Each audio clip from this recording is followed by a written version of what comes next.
What up, what up, what up, what up, what up, what up? What's good, people? What is up? What is they went from the 4th level of hell and sent us down to the 7th level of hell.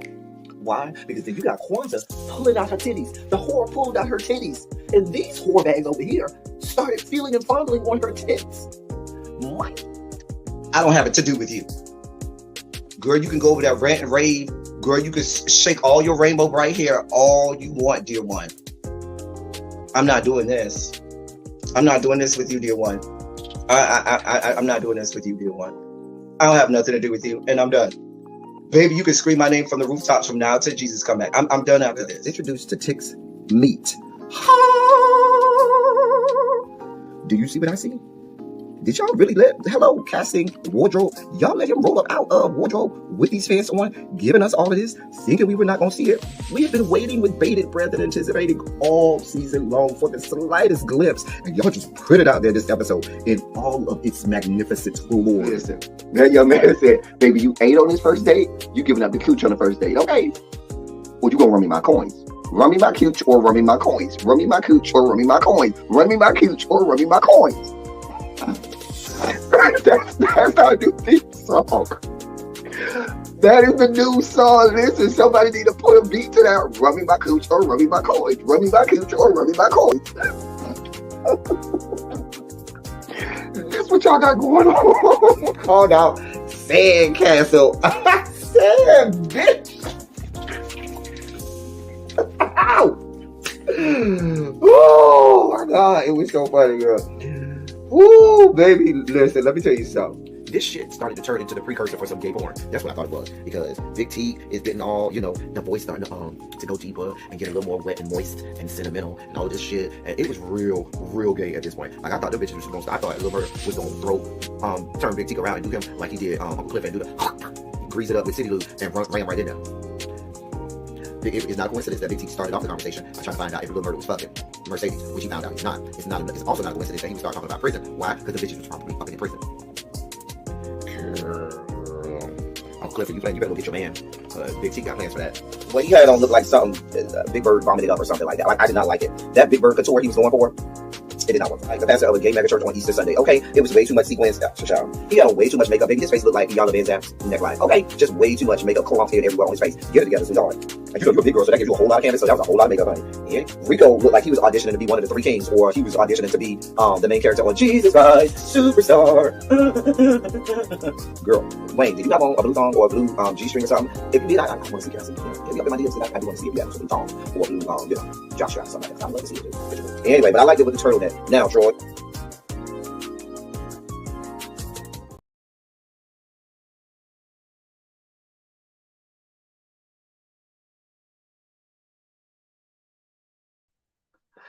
Well, hello, everybody. Hello. Hey. What is going on? I'm so glad to be here. We are back. Ruthless season 4 has come back. I believe this is the final season. However, I'm sure my people will let me know. I can't do this by myself. Some panel this would be if I was here by myself before I bring them on. Let me say hey to everybody in the chat. Hey, Jason. Hey, Tracy. Hey, Lemon, Kush Pepper. Hey, Daryl. Hey, Bobo. Hey, Cookie. Y'all come on in, have a seat. All of the people that's coming in, say hi, hit the like button, all of that good stuff and everything. We're about to be here having a good time, doing it like we always do. Let me bring up my panelists. Let them say hey to y'all. First, we have the incandescent, magnificent lady herself, my girl Tika Deshawn. How are you? What's good, El Teddy? What's good, El Teddy squad? I see you guys and ladies and gents out there. What's good, everybody? It's Tika Deshawn from All Things Ruthless. Hey, we can't do anything Ruthless without Tika. You know that. We then have the man himself, the one who all of the people be in my comment section. Who is that? He's so cute. We have the man himself, Jeff. Hey, Jeff. What's up, everybody? Long time no see. El Teddy, Tika, everybody's looking all snackable and more. I'm so excited to be back. we all dropped the ball. It was mainly me. I'll take the blame for it. You You know, should. life happens, okay? And it is hard, but I am back. We are back, stronger and better than ever. Yes, Absolutely. That's yes. good, Jeff. That's good. And last we have Jeanette, or we should call her Elder Mother Jeanette. How are you today? Hi, everybody. Glad to be back. Good to see everyone. I am enjoying my new early retirement. Yay. Come on, retirement. We all try to get there. Everybody ain't able, buddy. They We said you all can try to get retire there. early. I was like, well, how long can I go now?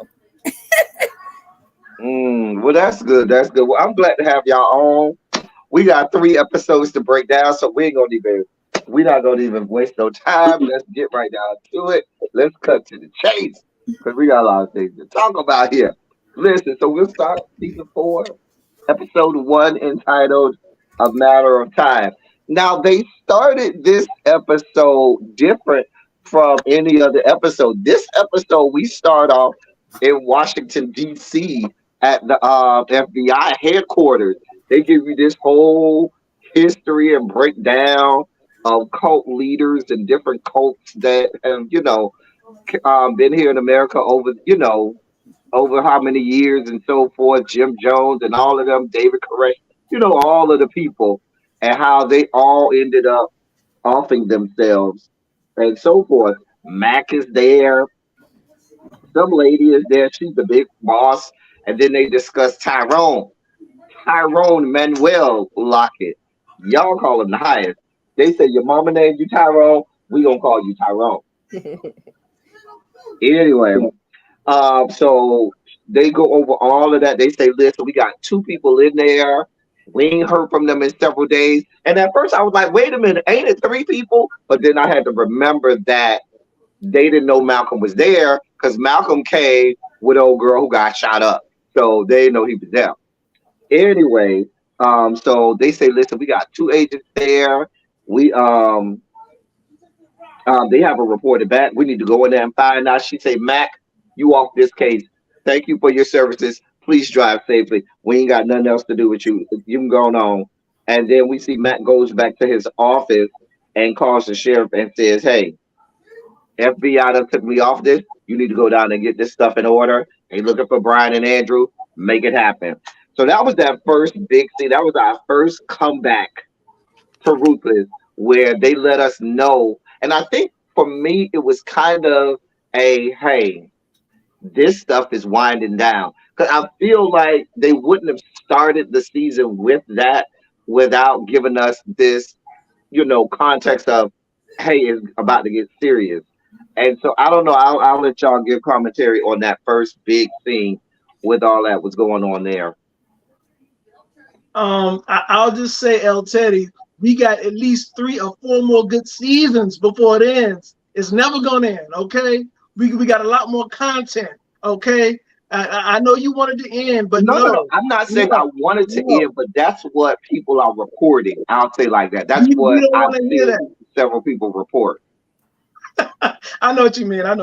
But I'm disappointed in Mac. I mean, I guess I should have realized that he was slacking for a reason, MIA for a reason. But I didn't know. You know what I mean? That now I see that we know that he's dirty, without a doubt. I'm not sure if any of the agents are dirty too. I mean. I think Andrew, he's still wishy-washy, so he might be down with Matt getting. I don't know. I'm not sure. I'm not sure. I just know Andrew is wishy-washy, etchy-sketchy. Okay, well, to start off, bringing the FBI, introducing us to the new FBI agent, boss queen herself, Desiree.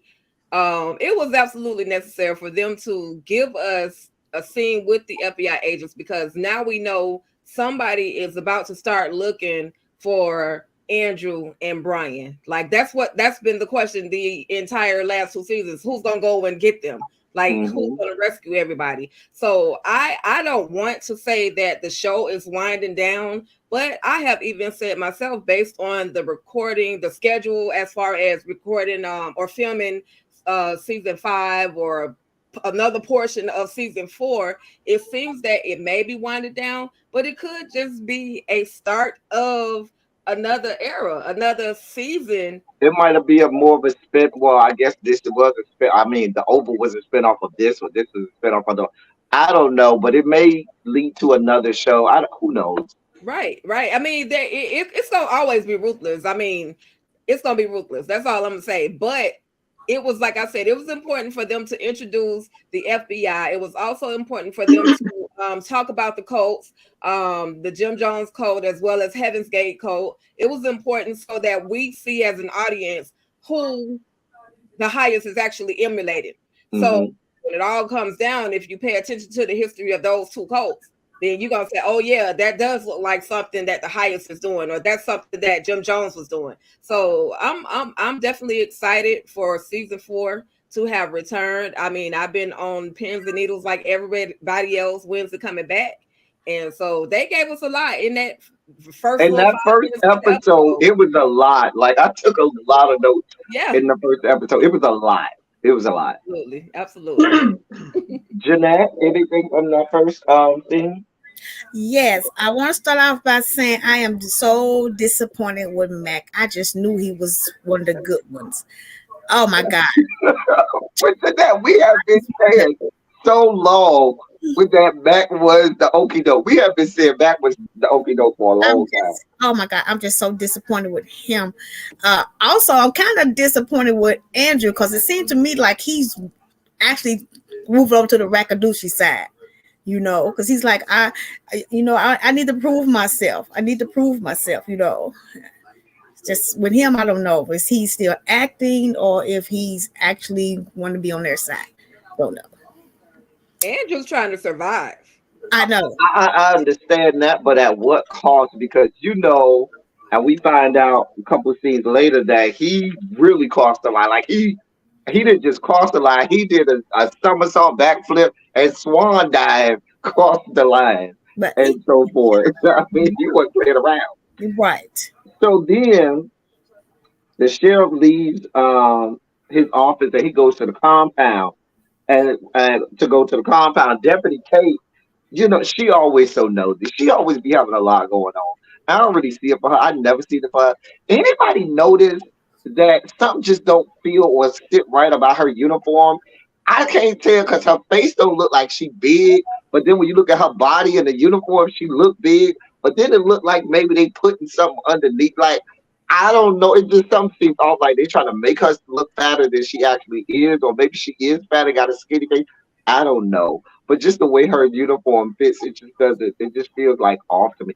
And maybe I'm just looking too hard into it. Pay me no mind. I always look too hard into things. I should not be looking too hard into it. Oh man. But anyway, she tells the sheriff, listen, I ain't heard from Pope. Nobody is caring about Pope. Let me just start there. Nobody cares where Pope is. But she tells the sheriff that she ain't heard from Pope in a few days. And the sheriff tells her, Pope is, listen, he got a drug problem. I ain't never tell you because it wasn't none of your business. That's an HR, situation of violation. You don't need to be doing all that. He probably went on the bender. Let him go and, get over there. And we'll see him in a few days. I just didn't feel the need to tell you. So I feel like they're setting up for her. I hope they're setting up for her to play an intricate part in how some of this stuff unravels, because we keep seeing her. We keep seeing her be ignored by everyone, be it the sheriff, be it the FBI, even be it Polk. And so for them to me keep her around all of this time, I feel like maybe they're going to make her and her character a part in how all of this unravels. I don't know. She definitely gonna be a part of it, but she gonna end up getting snatched up. That's all I'm gonna say. You think she gonna be snatched up? I know she is. Andrew. That's all I'm gonna say. Keep watching. So Tika, I mean, without saying anything, but saying something with your eye, you basically saying that they're gonna give Andrew another shot to get to maybe she's like a loose end, I'm thinking, to get rid of it. Now, you see, if that's true, Tika, I'm going to be highly upset because once again, Andrew never gets in trouble. Not a back slap, not a headbutt, not a punch to the gut. But Why the highest swung on him in the last season. The highest. No, that was so he long. needs No, a real punishment. But you know what I'm saying? Not by Daikon, not by he gets a. I don't know. I feel like he gets a pass quite often. But he's proven quote unquote proven himself by taking down Brian. When he got rid of an FBI agent, that was a test. The higher said shoot one of them. So Tika, if I see him off of that compound one more time, then I'm gonna assume I'm gonna know he's down with Mac. If they let him off that compound, he's with Mac. He's gotta be with Mac. He's got to be. If he's off and that one thing compound, about it is, even if you said he taking it up the booty shoot from the highest, listen, a whole bunch of people done took it, and I had to go and I got a whole bunch of punishment. That doesn't give you, get out of jail free pass where you don't get no punishment. Hell, just about everybody on the compound, at least with Twig and Mary, done took some from the highest. So that's not, enough to me. If you guys, I'm gonna say this, and then I guess we can move on. But if you guys go back and pay attention, just look at the trailer. You're gonna see there's a scene where Andrew is in the woods fighting two Rakadushi soldiers. Then you're gonna see later on where he makes his way to where Sheriff or Deputy Kate's car is. She's in the car and he snatches her up, and he's trying to get her out of the car so he can take the car. So I don't know if Andrew basically gained the trust of the highest so he can put those clothes back on and go and possibly attempt. Maybe he escaped. I could see him escaping more than I could see him gaining trust again. But I don't know. Jeanette, what you think? I think he's playing them to plan an escape, because you got to look at it like this. He is a professional military person and everything, so he knows how to hide and how to get away, but he just got to rethink his strategy. So you just give him a chance, he's going to get out of there. But what I'm saying is, Tika just said, if I'm not mistaken, Andrew went to snatch up the deputy. So if he would truly escape, he's getting the hell out of there. So why is he snatching anybody up? He's trying to get the car.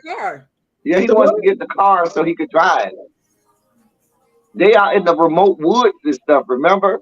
Because we ain't seen Paula in 2 seasons. We don't know where Paula at. She's still in the credit. Paula is still in the opening credit, but we ain't seen Paula in a season and a half. So it's Oliver. He's in there too. Oliver? Yeah, Oliver is still in the credit. Yeah, but he's still in the credit. Okay, maybe he's gonna be in a backflip, but we know he's dead though. I mean, he announced it. Stevie Baggs announced it. He said his character is dead. So we know his character is dead, but I'm saying his character is still in the credits. Oh, just like Paula's character is still in the credits. Like the actress that plays Paula is still in the credits. I got you.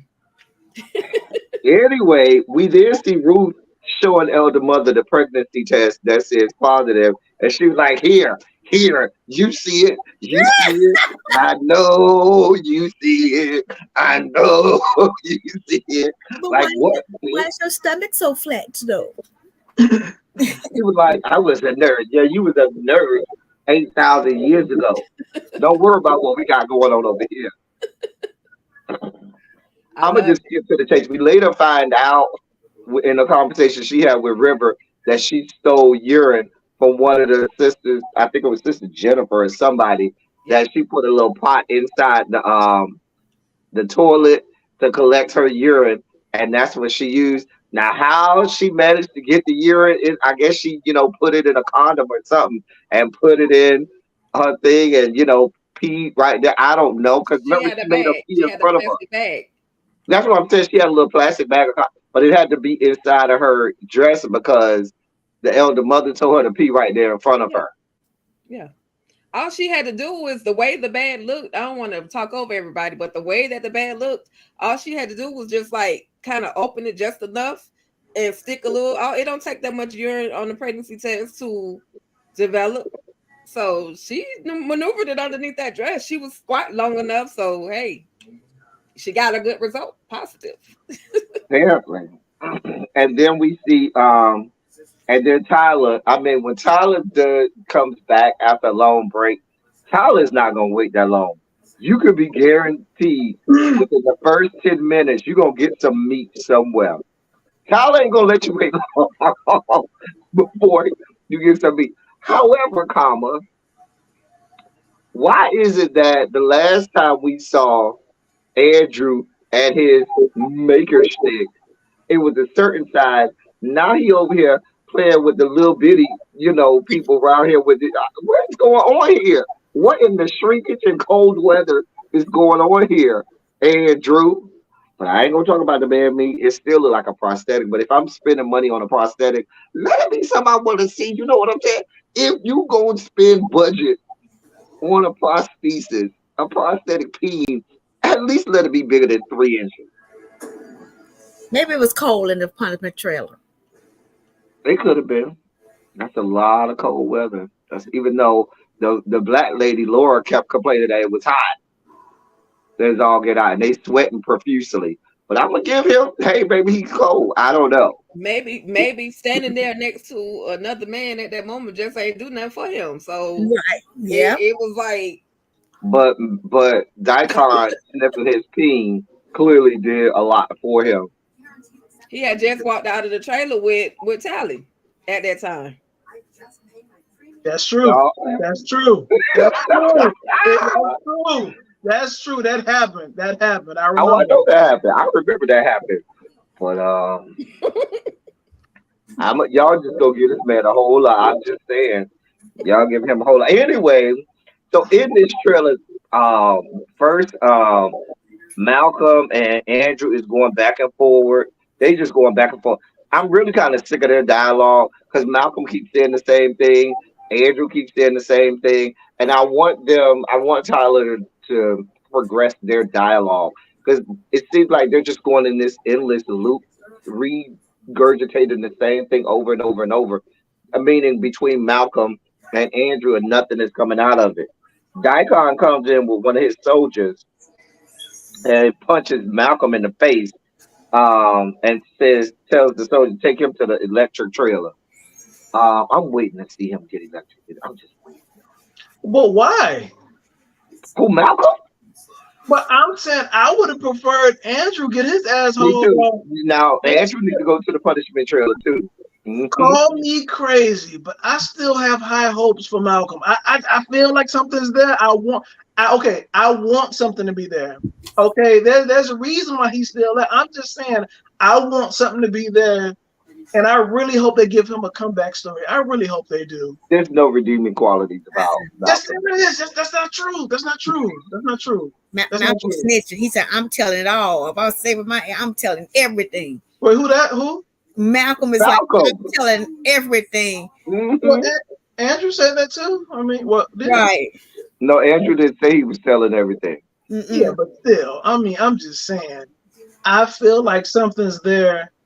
I wish they do something more with. I'm with you with the with the dialogue just being repetitive, but I hope they really do something with Malcolm's character. I want to see that happen. It probably won't happen, but that's what I want to see happen. Yeah, I want to see him fight his way out. Like, I don't want to see him talk his way out. I want him to, because he's right now he's spiraling. He's going through withdrawals from the drugs. He's starving. He's been suffocated. Like, there's got to be an inner strength within But Malcolm. the way Karma is so messed up, it's gonna be Andrew that ends up being the one that makes it. Andrew is gonna be not Andrew. It's gonna end up being Malcolm. I should have said it's gonna be Malcolm. As fucked up as Malcolm is, all of the bad. He gonna end up being the one that makes it, that don't die and makes it to freedom. It's gonna be Malcolm. You watch. I can promise you. He's gonna end up being the one, and it may be because hey, I done took all of the punishment. I done got, in the trailer. I done, had all of this horrible stuff. I almost got shot. I done had a lot going on. And, it would make sense if he was the only one that made it out of all of this. They don't even know he's there. He's the only agent that they don't know he's there. Yep. Yeah, that's true. But I mean, as far as punishment, we do know Agent Brian had it worse than anybody. Yeah, Brian I got it the worst. Yeah, Brian. And we did find out at least, so they tell us now, this is the magical world of Tyler Perry, where people are like Jesus Christ and are raised from the dead. See Lacey and see the criers or who were brought back from the dead or the have and have not. But according to them, Brian is dead. Brian gone. Andrew fatally shot Brian in the head. Even though we didn't see it, did we? We heard the gunshot. We heard a body fall. We didn't see the gory details of Brian's lifeless body. But they told us he dead and gone. Which to me that's something that could save Malcolm. Now, if anything can save Malcolm, it's the fact that Malcolm, being an agent, is the one agent that knows the truth about Andrew and how far. And now, if anything could save Malcolm, I think that would be it. The fact that he knows Andrew's secret, because that's a secret that Andrew's going to have to keep. Andrew knows he cannot go back and tell the FBI that he killed another agent. They can't cross that line. Right. They just can't. And so I really feel like he can leverage that against Andrew. And he came up with this plot, hey, because the wife is still, what's the wife's name? What's Brian's wife's name? Lynn. Lynn is still there, dead as a doornail. So he said we could put both of their bodies in the house, in the bed, and make it look like a murder suicide and burn the house down and all of that, which I guess is plausible, but you still got Malcolm out there who know the truth. Mm-hmm. And so you might be on to something, Jeff and Tika. Malcolm might make it out. Malcolm might be the last of the Mohicans. He might make it out. I mean, what do you think? What do you think about this plan that he has about how to make it seem like they didn't kill an FBI agent and his wife? I think that's considering that's really a good plan. If Andrew is trying to save his own tail, Daikon never has any ideas. So with it coming from Andrew, the highest is going to say, okay, that sounds like a plan. Go make it happen. So Andrew, and then again, Andrew might be the one that has to take the bodies to the house. He might actually, because he knows where they live. So he may be the one that actually takes the bodies, if that's what they have him to do. But like I say, it is a good plan to get him back in the good graces of the highest. So now we know Daikon ain't here for none of it. Daikon looking at Andrew like, bro, I ain't here for you or none of this. I don't care what you tell me. I'm not here for you. I don't believe you. You can shoot every FBI agent in the head. I do not believe you. And when the highest wake up tomorrow, I'm going to let him know that you ain't good and I don't believe you. Fuck you and fuck your life. Right. And I feel like that's Jeff's sentiment. Jeff is on the fuck you, Andrew. I don't trust you. You ain't shit. I don't care. I'm going to let the highest know tomorrow. Fuck you and fuck your life. Yes. Since I'm Team Daikon, I'm gonna side with Daikon. Y'all know I'm Team Daikon, so I'm gonna side with Daikon. That's just what we're gonna do. Jeanette, you have any thoughts on that? Wow, that was a lot. It was. Oh God, let's see. I don't know. I'm just waiting on Daikon to get his. Don't do Daikon like that. We love Daikon.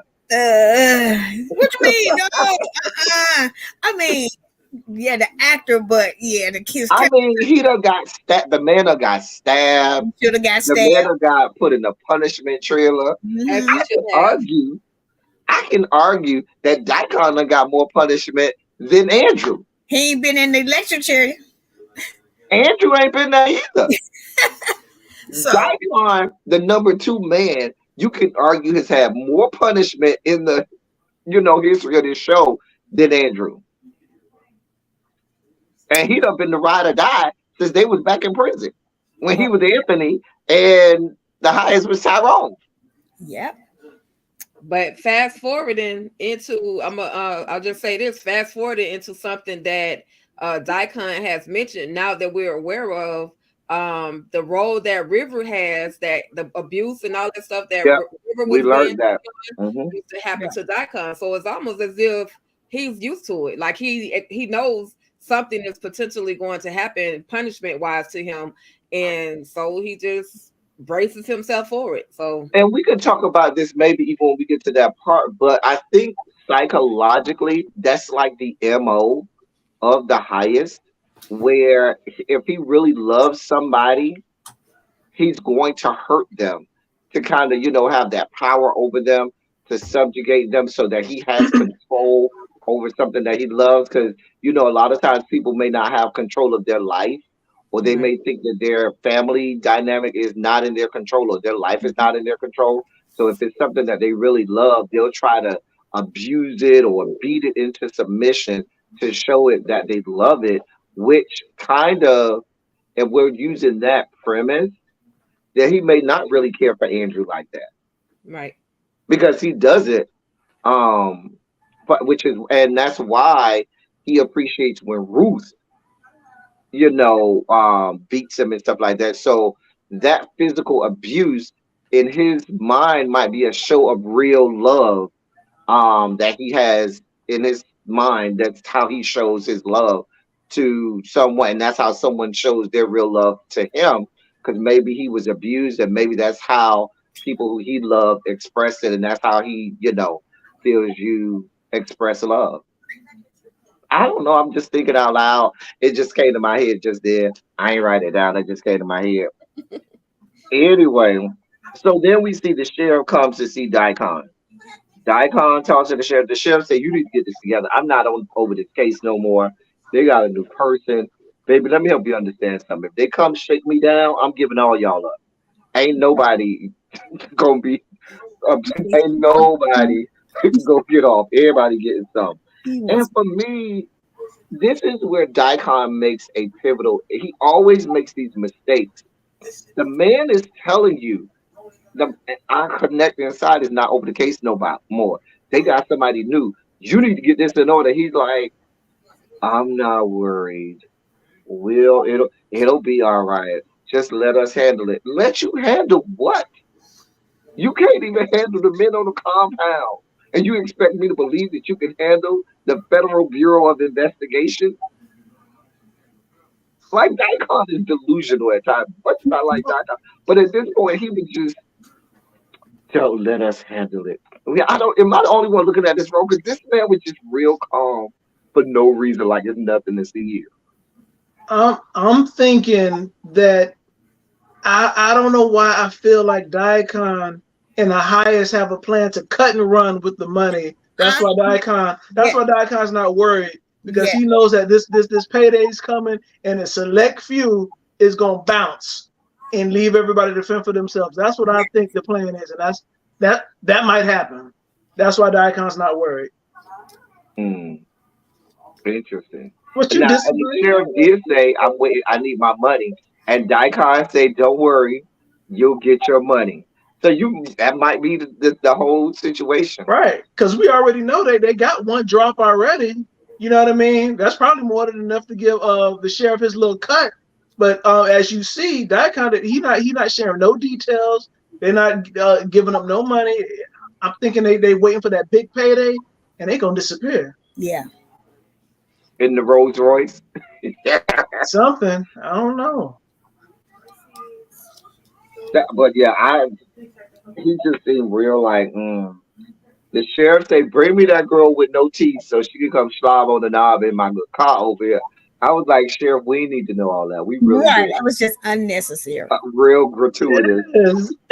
Oh, you said it's unnecessary because it's the fucking old sheriff. Yes, yes. Oh, Ruth, and sweet love too. they do, Right, but we don't need to see it. We don't need to see it. We don't need to know. Y'all can do that in the Oh my confines of gosh. y'all own room. They have a whole right. segment. Slop on the knob like corn Listen, on the cob. they have a whole segment on Pornhub for people who want to see that type of stuff. And you know what I'm saying? They can go in their little corner and they'll be all right. So we see River comes and talks to Ruth. River's out of his mind. Ruth tells him, "Hey, she said, did it work?" She was like, "Yeah, it worked." That's how we found out about the pot in the toilet. And then River's like, "I stole the money." Ruth's like, "What?" "I took the money." "Wait, what? What are you talking about?" "I took the damn money. His ass is dead. We need to get the fuck out this bitch." Like, what the fuck? Like, bitch, what is wrong with I was clearly Ruth this whole scene. I was 100%, 1,000% like, bitch, what the fuck are you doing? You did what? Bitch, what? Bitch, we got 8 million guns around us. If they find out that you killed this man and we got anything to do, they gonna murder all our ass. What are you doing? I, the way he just, I don't know. Y'all help me out with this because River was out of his mind, and I was like, Ruth, I wanted Ruth to. Did she slap him? She did. Okay, good. Because he needed a slap. I Mm-hmm. mean, he needed one. I mean, So like I put said, we already know that River makes bad decisions, especially under pressure. He can't handle certain situations, and it's funny to me that Ruth still trusts River more than she trusts Joan. Joan been holding it down. That's You know your what I girl. mean? That's why. Ruth still doesn't trust Joan, but she trusts River even more. Even though River was going to cut Joan out, he said, "Let's don't tell her. Let's just leave." He's not loyal. He's not.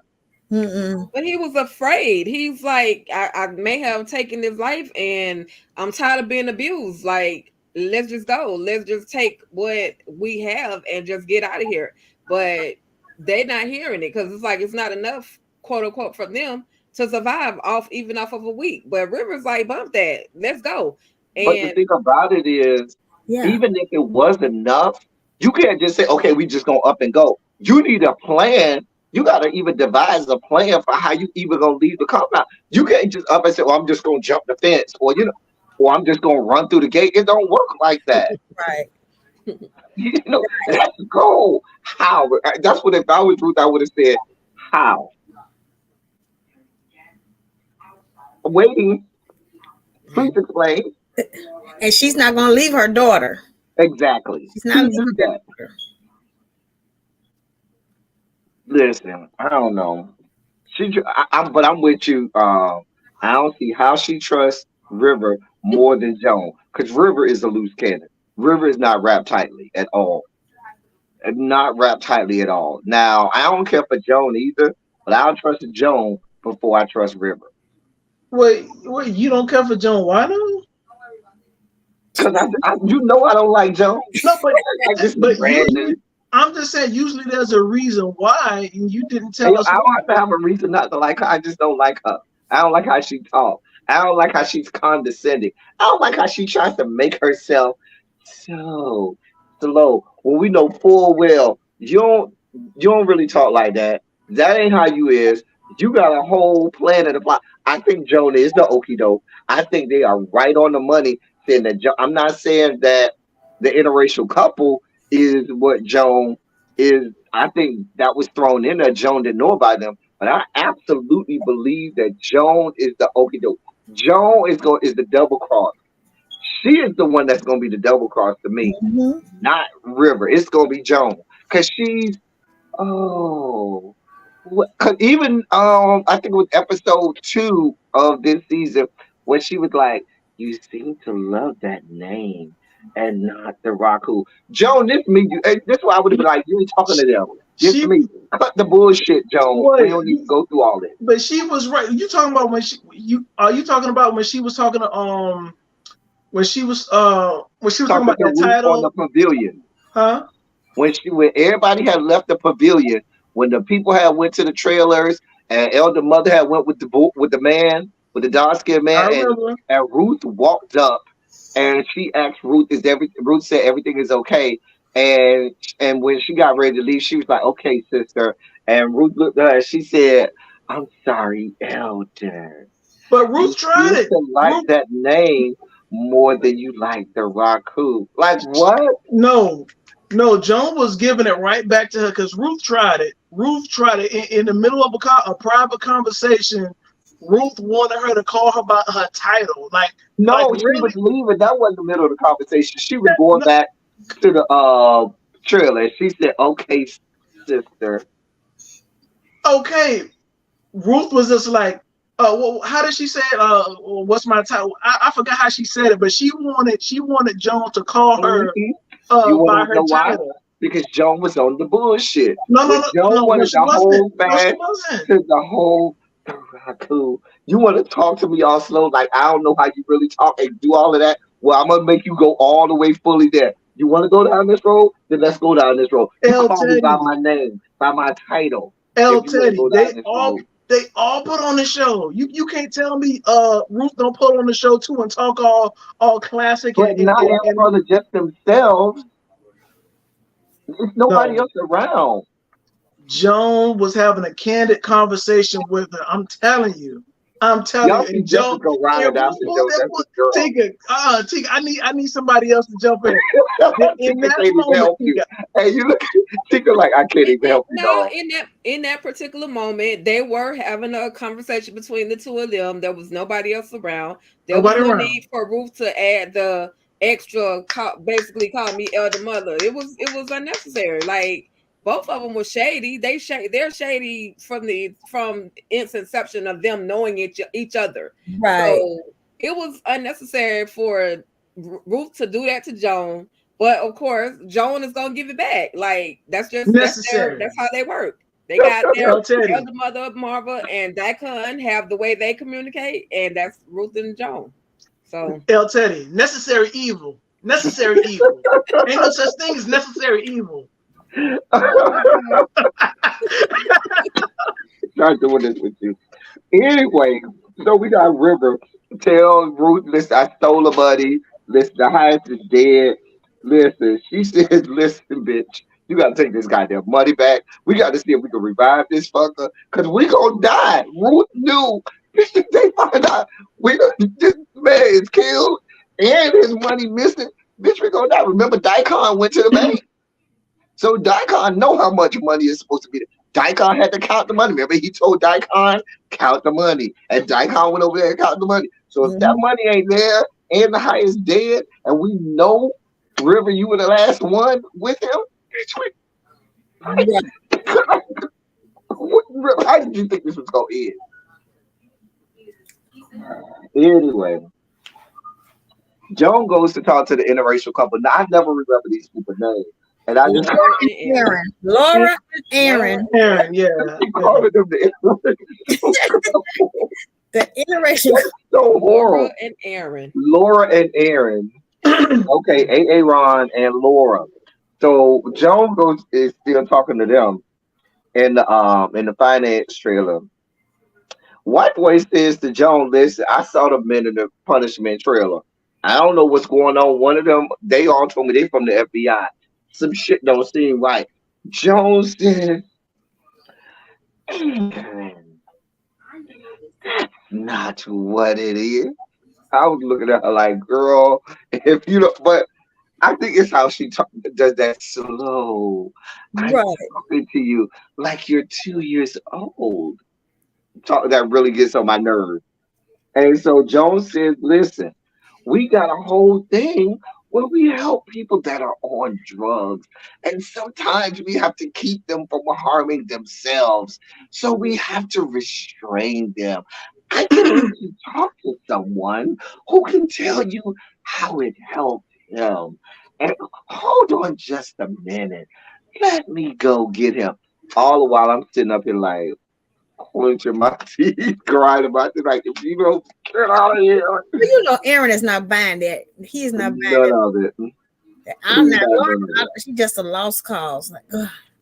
Anyway, The wife is a law. You ain't lying.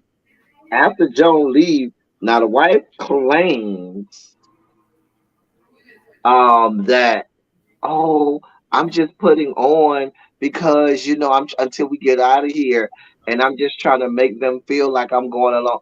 I don't buy it. Mm-mm. I think she's She putting wouldn't- on until she can get there by herself and the husband gone. She saw a few prospects that she want to, blow her back out or something like that. And so she wanted No, to stay. I don't know. Come on now. Right, because she was so eager to eat the food and everything. So you see her husband did. I I felt don't like buy she the was wife. like kind of listening to Aaron, especially after he showed her the blood on his hands. I thought she was, like, okay, well, I'm gonna do whatever you say. Let's just figure out how we're gonna, get off the compound. So I felt like at that moment, I felt that at that moment she was actually trying to listen to Aaron, but But later on, it was too late. she bump with the lost call. So then we see Joan, she goes and tells one of the soldiers who they say is Lewis. Now wait a minute. Now Tika, you go have to explain this. Did they do him like they did on Viv? Yeah, pretty much. They went They from changed. and except It's they a did new it in Lewis. reverse. They went from light skinned Lewis to dark skinned Lewis. Well, the other one is lighter, but he's still on the light spectrum. I Yeah. mean, but I mean, for us Miami folk, we would say he light skinned. For mhm, people in other parts of the country, they'd be like, he's not that light skinned. But for us, he'll be light skinned. yeah, yeah, So they did. I don't I just know wanted to if make sure I wasn't losing my mind. no, I don't know if the original guy got another job. I'll be sure to ask him. But Now you always tell us that, oh, this person they knew they've been on the show since season one, and oh I no, never we done seen yeah, it. This it's person is new. new. It's the new Lewis. It's the new Lewis. They switched out. Oh, I'm okay. saying, but he ain't never been on the show No, before. no, We no, ain't no. seen him in He's the never been background. there. Okay, Uh-uh. okay. Because I have you always remind me, no, El Teddy, he been here since season one. I be like, I ain't never seen him, and all y'all Right. be like, yeah, you don't pay attention. But Mind you, I got all the notes that say I pay attention, but y'all tell me I don't pay attention. Anyway, so Joan tells him, listen, go tell them XYZ ABSC. I need you to go do it fast because bro ain't buying it. He is not buying it. I need you to go in there and tell them do it now because it's gonna be a problem. So he said, okay, no problem. I got you. Ruth and River come talk to Joan. So Ruth like, this bitch done lost his mind. This fucker done stole the fucking money. This bitch done damn near killed eyes. You don't know what the fuck is going on. He done lost his goddamn mind. Joan quickly snapped out of it then. She wasn't talking. Oh, slow and everything. Baby, she came to real fast. Like, bitch, what the fuck are you doing? Y'all saw Joan got gangster with River. She wasn't talking all slow down. And that's why I said when it's just y'all, you ain't got to go through all that. You ain't got to go through all that, Joan. You can talk like you normally do when it's just them. And she sure did when she thought that money was gone. she's like, She y'all popped out trying to real cut fast. me out. You Hmm. got to keep in mind, Joan and Ruth do not like each other at all. So They their don't. tone of conversation is gonna always be on a sarcastic type of a note. So that's just the tone. That's the tone of their conversation every time. Ruth tells Joan, listen, I need you to watch him because this bitch is certifiable at this point while I go check on the highest to see if he really did. Cause she asked, did you check a pulse? No, he do not. He's useless. So that's what Ruth did. Ruth went to the highest trailer. Man, you like, where do you think you going? Oh, I'm going in this. No, you're not. No, you're not. Yes, I am. You want the meds? Can you get me a tetanus shot? If you get me the key, okay. All right, then I'll give you a tetanus shot. Then you gonna let me in? All right, we'll go ahead. So that's how she get in. Fast forward in episode 3, y'all saw she took a key, right? Or was that episode Yep, 2? she took two Yeah. keys. She took a key. Episode 2, she took a key. Or 2, it Hmm was like I think it was more than one key. It was looked like two keys. Yeah, it looked like 2 keys. Anyway, so he let her in, and the highest is laid out, casket ready. You couldn't have told me that couch was a casket.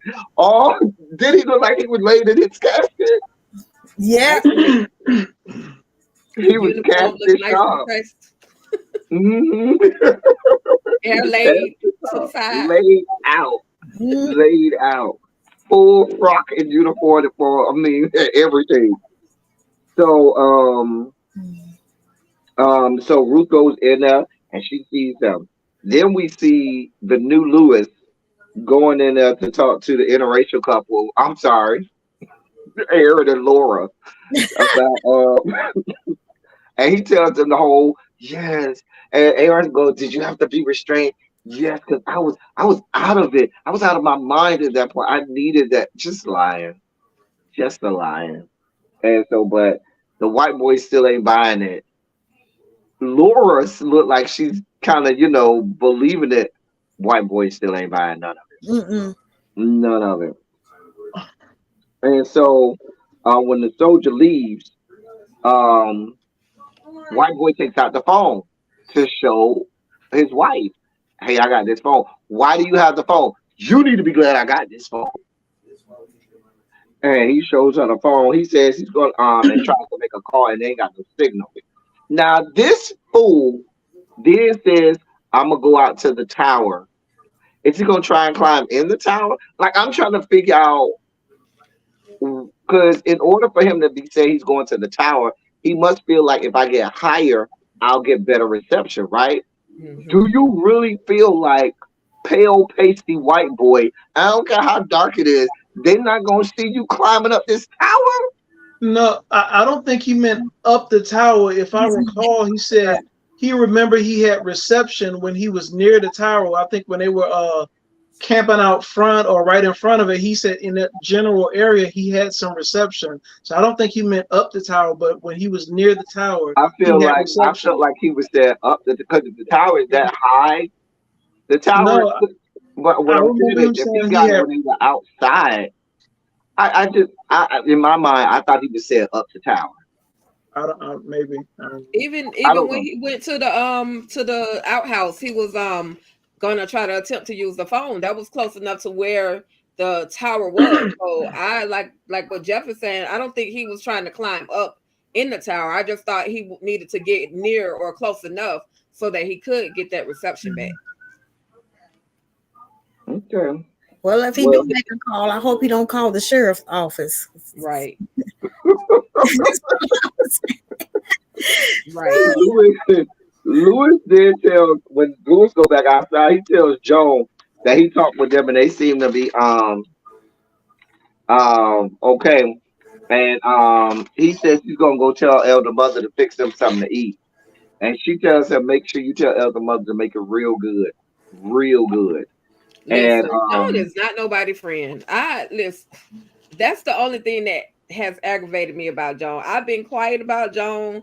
I understand she's the money person. She's important. She's very important to the whole plot that they Mhm. have. But that situation with her friends, she could have easily in that trailer at that moment before she even went and got the soldier, talked to the two of them and said, "Hey, look, this is what's going on with this place. This place is totally screwed up. But what I need you guys to do, because we have a plan to get off of here, what I need you guys to do is to calm down and work with me, follow my lead, pretend like you want to be here long enough so that we can do what we need to do, and then we all can leave." But now she's giving them food so they can. Anyway, yeah, I'm sorry, I had a moment. No, Tika. They were never close friends. That's what I'm saying. Is I don't think that they were close friends. They knew of Joan. Joan barely remembered them. If you recall, when they asked when the highest and then Daikon, I believe, asked, can you vouch for them? She was just like, no, I'm not. You know what I mean? She wasn't gonna put herself on the line for them, and I don't blame her for not putting herself out there because they could have reacted badly. I mean, how do we know they wouldn't have went to Daikon and said, well, the woman over there said that you guys do this and do that, and she could have got thrown under the bus. So I don't blame her for being cautious. And at the same time, we don't know how close they were in the past. I don't think that they were really good friends. I They think work they worked together. at the same firm. Right. That's it. That's it. And they That was enough remember. for them to trust her. No, they remember hearing her talk about the highest in this place. Trying to apologize for Joan. Joan I'm ain't not, innocent. no. I'm saying these were two people who, well, no, the wife overheard Joan talking about the practices and the highest and all this good stuff, and they sought her out. They weren't good friends. No, they weren't. No. I think they was friends. You the only one trying to apologize for that woman. She would have said that though. She would have said that. She would have said that. No, she didn't want to admit that because she would have been. She didn't want to be too close to them. Their actions. Right. She would have told River that. She would have told River that if that was the case. No, she wouldn't. Yes, she would have. They already thought that she was bringing them there to steal the remember, money. River thought she was that she came with them. Right. Sorry, Jeff, I can't ride with you on that part. not so hard to ride for her. No, I'm just saying it's my opinion, so I'm never gonna ask you to change your opinion because of mine. You know, this is the view. Everybody got their own view. I'm just saying that's what I think. I don't think that they were close friends. That's what I'm going with. Okay. So Louis says he's go. She tells Louis to tell Elder Mother to put the extra stuff in there. River said, I'm going to go see check on Ruth and Hyatt. Joan, the woman told you, do not let River out your sight. Please do not let. And what does Joan do? Let River go to the highest trailer. River to talk her into letting him go to the highest trailer. Talk about stuff. I need to check on Ruth. And she said, well, you make sure you take that goddamn money back. She wasn't talking slow when she talked about that, but you make sure you put the money back. And so then we see Elder Mother having two of the soldiers bring in Lacey and lay Lacey down. And when I saw that, and then I saw the little thing on her chest before with the clothes over it, I said, now Tyler, I swear to God. I say, Tyler, if this girl ain't dead, I swear to God. I threw something at the goddamn TV. I said, God, get it, Tyler. God, this woman. Now you gonna bring Lacey should have been dead season 1. I ain't like Lacey since season 1. She should have been dead since the first season. How the hell she get in the first place? We just saw her in the car. We just saw her jump in the car, driving through the gate. Right. We didn't see her taking nothing. And remember, we saw her standing there. We didn't see nothing on her body. We didn't see her, the pots protruding through. We didn't see her pull no pot from underneath, nothing. She just ran out. Because remember, Zane was still in there with the Elder Mother and the man. Right? Yeah. So we didn't see. So now in the magical world of Tyler, where people are like Jesus Christ and resurrected from the dead, now magically she got these cast iron pots all over her body. I said, now you know what? And the other part is, like she said, those bullet holes hit other parts of her body. She might have been bled out, but you know how long she'd have been, shot up and she could have bled out. Maybe I'm looking at this wrong. Am I wrong? Okay. So I mean, they had to justify her coming back. I don't know who her management team is, but maybe she could have been a ghost. Yes, she got a good management team. Yeah, they had to justify her returning. Like I thought they would have. They said go bury her, so I thought they would have buried her, and then she just didn't. Because what was the point of them coming and laying her down in the infirmary if y'all just going to go bury her? Right, that's what they were supposed to do. They was instructed to go bury her. And in my mind, I was thinking Zane was gonna find her and dig her out and save her or something like that. But apparently, Mr. Perry got his own way of doing it. So hey, she got bullets, though. She did get shot in the shoulder. She got 2 in the hip. And now she about to suffer through the torture of Elder Mother Marva and whatever the highest does to her. I don't feel bad for her. No comment. Don't feel bad for her. Back at the highest trailer. Oh yeah, Elder Mother told somebody came in and told Elder Mother that they wanted her to make the food. I think that's when Louis came in and told her that. And then she told the men to chain Lacey to the trailer. She was smart this time. But you know what? I thought because one of Lacey's arms or something was loose. I don't know if Yeah, they just they only I don't chained know if up they one just arm locked and her both legs. one arm and both. Baby, when the elder mother came up to me, baby, I would have choked her out.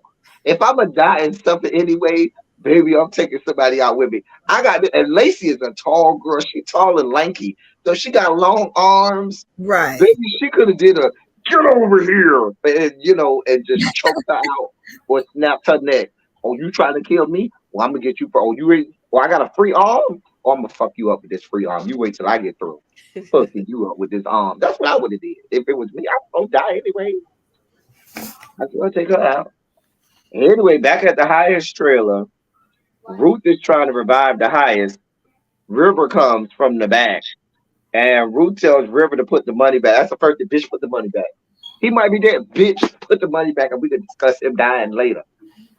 And then River says that the highest is, and so she says, check on him, and he says the highest is a breathing. And that's where it goes off on episode 1. And then we get to episode 2, titled What's Done in the Dark.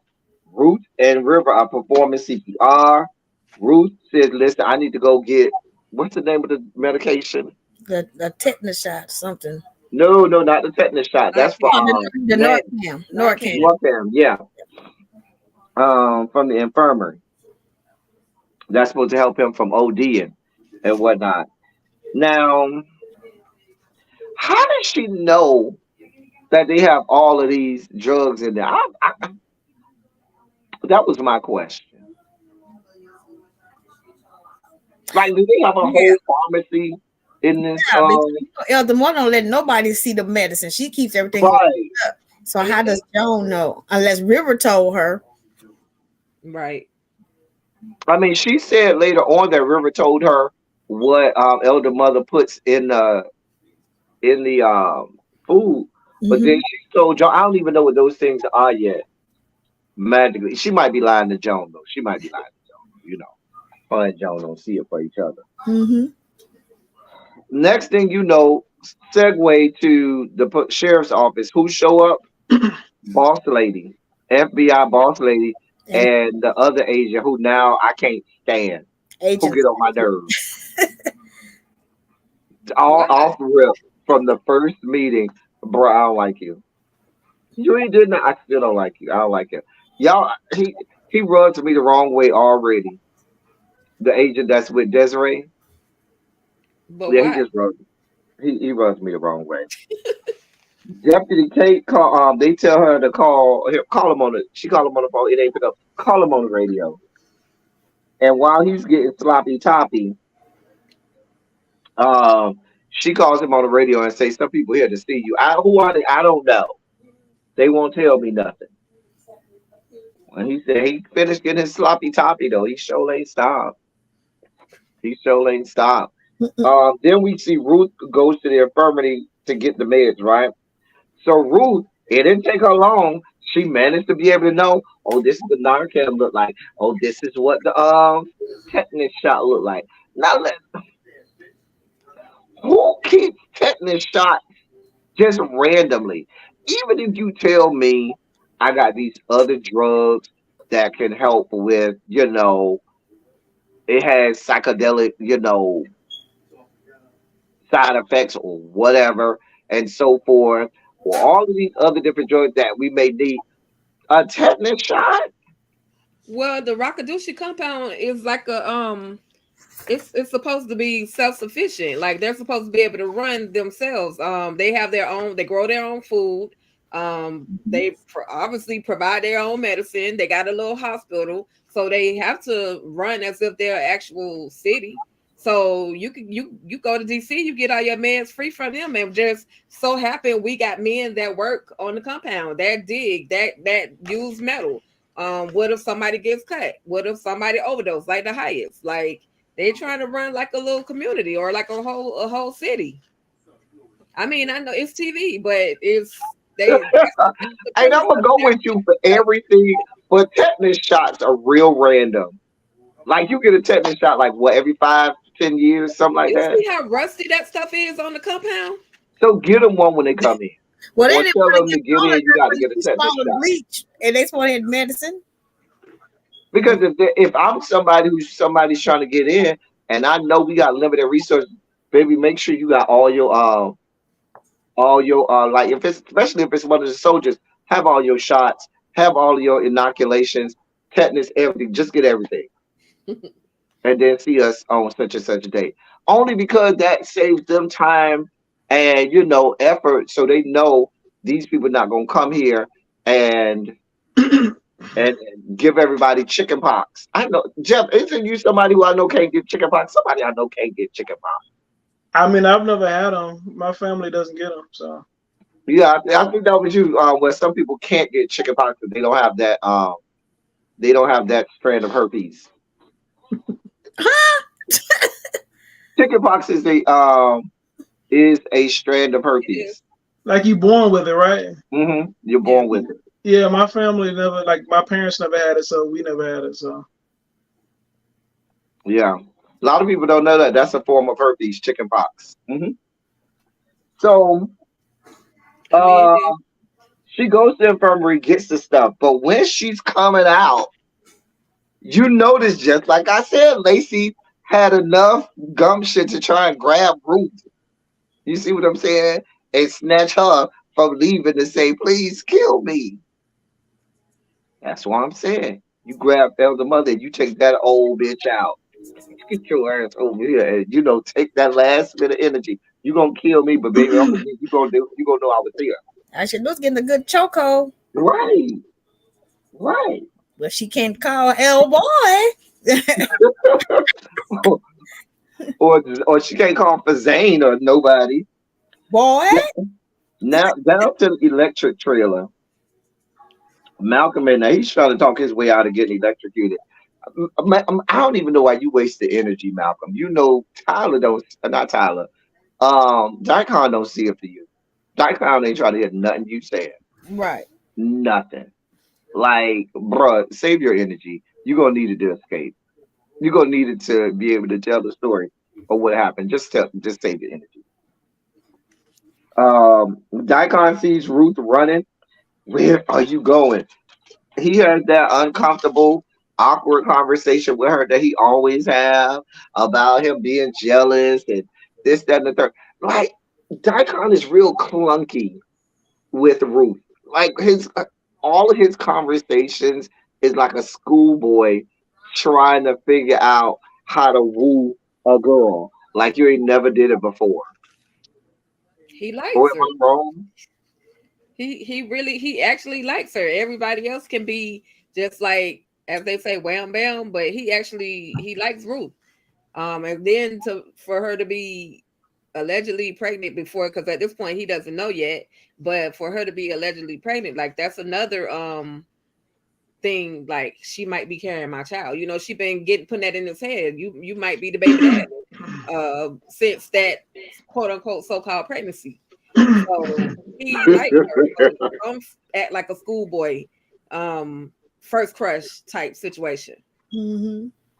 I mean, and let's be honest, didn't he already have sex with her in front of the highest season 1?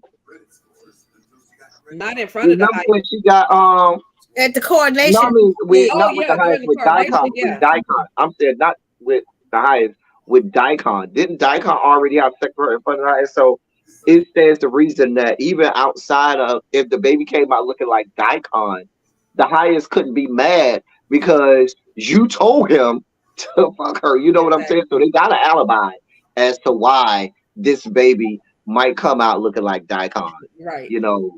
Darker as opposed to light. You know what I'm saying? So To the highest, when he sees the men and they see her, that yeah. Mm-hmm. Right. So then we see Ruth goes to the trailer. Manny asks her if she got the tetanus shot. She says yes. Meet me over by the outhouse, tree by the outhouse. We'll take care of it later. Knock on my window. And so she shows it to him though and lets him know she got it. Because he's afraid of needles. That's why he said, yeah, I can't do it. I'm afraid of needles. That was the thing. He's afraid of it. He just wanted to show us his booty. That's all. He just wanted to show his booty and his stretch marks.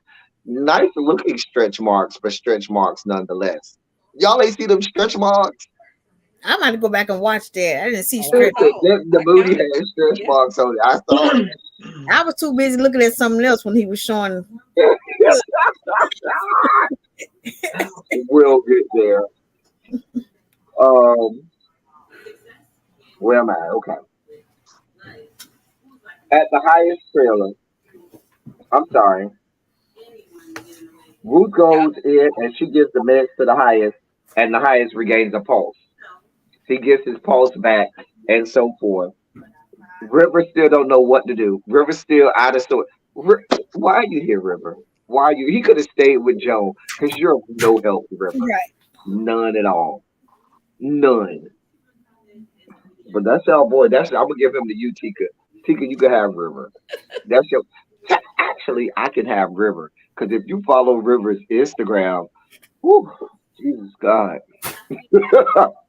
Joshua McCalla, he don't be playing around on it. I say, oh, kind of hot on his Instagram. So so then we see at the kitchen trailer, Elder Mother is making dinner for A. Ron and Laura. And so Zane comes in and they have a whole conversation, but she ultimately tells Zane, I trust you and I'm gonna teach you what I put in the food. I feel like Elder Mother should be smarter than that. The girl tried to kill you, Elder Mother. Am I I mean, am I wrong? I think Zane is not as crazy as we think she is. Zane is going to get, if she actually gets that information of what's being put in the food, she'll Gonna kill run all of back them. and tell it to Ruth. I don't think she's gonna tell Ruth.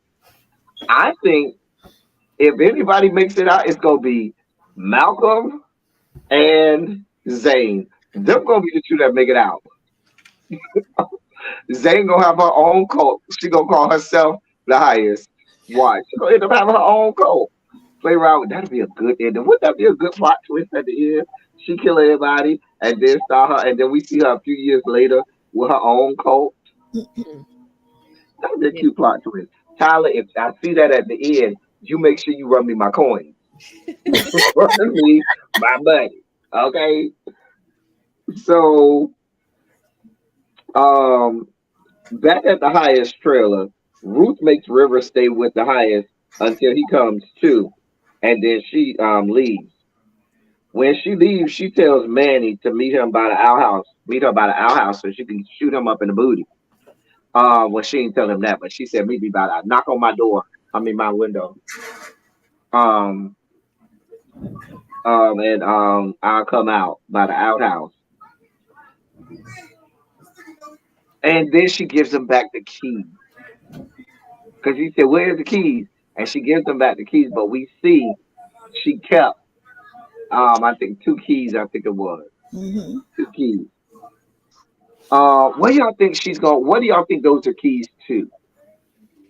Definitely to the, if I can jump on in, definitely the children's trailer Hmm. and maybe back to that infirmary to where Okay, Lacey is. Maybe. I can see the kids trailer. I absolutely can see the kids trailer. But my thing about it is, here I think it's too early to do that, and I say that because they lock the kids in every night. And I'm sure that might be one of Manny's duties to go and unlock them. You know what I'm saying? I Mm-hmm. feel like you give him back all the keys at first to let him know he can trust you. And then when the right time comes, then you can, pull it. Because Ruth got enough manipulation where she can get him to give him those keys again. And then you get it when I know before he gets the chance to unlock it the next morning, I'm going to unlock it to go get my child. I don't know. I don't know. What The do you think? kids been locked up though. They've been locked up the entire time. I don't know if they're trying to train them to be mules at this point, because even when Aaron went to the back, he said that he heard the kids in the trailers. So those kids have been locked away for a while. Mm. So you think they ain't even letting them out during the day? I don't even think they're letting them out during the day. Well, I remember in the earlier episode, the highest were all like registered as homeschool, so they do go to school. Some, at some point on the compound, and I think that other elder mother, the one came from the heat of the night, I think she's over the kids in there. Yes. Now we did learn she's over the kids, the tall elder mother. Yeah, I think she's over the kids. So she's locked in there with the kids, We ain't seen her in a good minute. Shoot, we ain't seen her. Shoot, since right after elder mother, what you call it, died. Agnes, Agnes, elder mother Agnes died. Mm-hmm. So, Joan goes to talk to Aaron and Laura. She asked them if they talked to Lewis and so forth. And they were like, yeah, he came and explained it to them. And she tells them, aren't you hungry? Aren't you hungry? Laura says, I sure am. I ain't ate all day. Aaron like, I don't know. Yes, you have to eat. Aaron, I don't think is playing this smart either. He's being too obvious about certain things. Like, just like, I'm going to give you a perfect example. See how at the end of episode 3, he said, let me go ahead and sneak this phone into my pocket. Couldn't he have done that earlier and just gave them the bag so they don't keep, feeling some kind of like, I would have did that earlier and said, yeah, you can have the bag. So it's to make them not trust him, because the longer he stays with the bag and say, no, you can't have my bag, you can't take my bag, the more they don't trust him. Like, I think there's something else in that bag that he's hiding other than that phone, because he's taking that bag. I mean, he's taking that phone with him a couple of times when he went to the bathroom with Manny. He took the phone with him. I don't know. I think there's something else in that bag that he's trying to keep away from them. Right. Mm-hmm. Undercover stuff. Yeah, you're right. Yeah, he could have a badge. He could have a badge and gun in there. Right, because we still forgot how they got dropped off in this armored truck. We still forgot about that. We still haven't touched on that, how they got dropped off. And what else did he win? He just messing with the screens.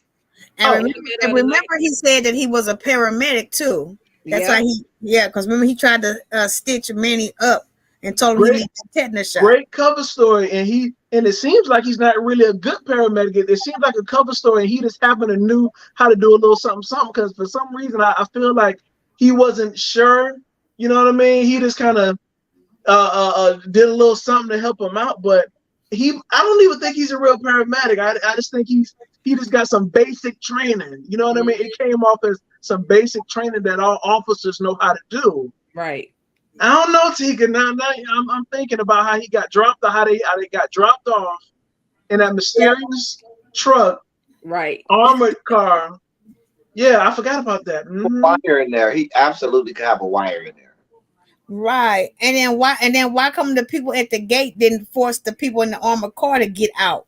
You know how they did Nancy from the old way, snatched out the car and everything. Yep. So snatched Nancy. Now that they did. So something is up with that. I don't know. A Daikon comes to the finance trailer and he tries to talk. He gets the wife's bag, but he doesn't give Aaron gets Aaron's bag. And that just seemed I know they said they're trying to keep the white boy around because he got money. Aaron. People got money. But I still feel like you got the upper hand at this point, Daikon. They literally cannot go anywhere, you know? And you're going to end up having to muscle him around anyway. So why not establish dominance early? Like, bitch, you going to give me this motherfucking bag. I don't give a shit how you feel, and just go ahead and establish dominance. Because at some point, you know Daikon, he can't help himself. He going to buck up. Mm-hmm. Daikon is going to try to establish dominance. And so I think he could have did it there. I don't know. But he didn't take But his see, bag. he just gave them. Did we get to the part where he trying to get that backpack, but he gave them this big old story as to how peaceful and how the Rakadushi compound, how the Hyas is such a god or such an amazing person, and this place is the place that you want to be. This place is paradise. We help people. He literally gave them that type of a story. So it's like to just snatch his property up would go against what he just tried to teach him.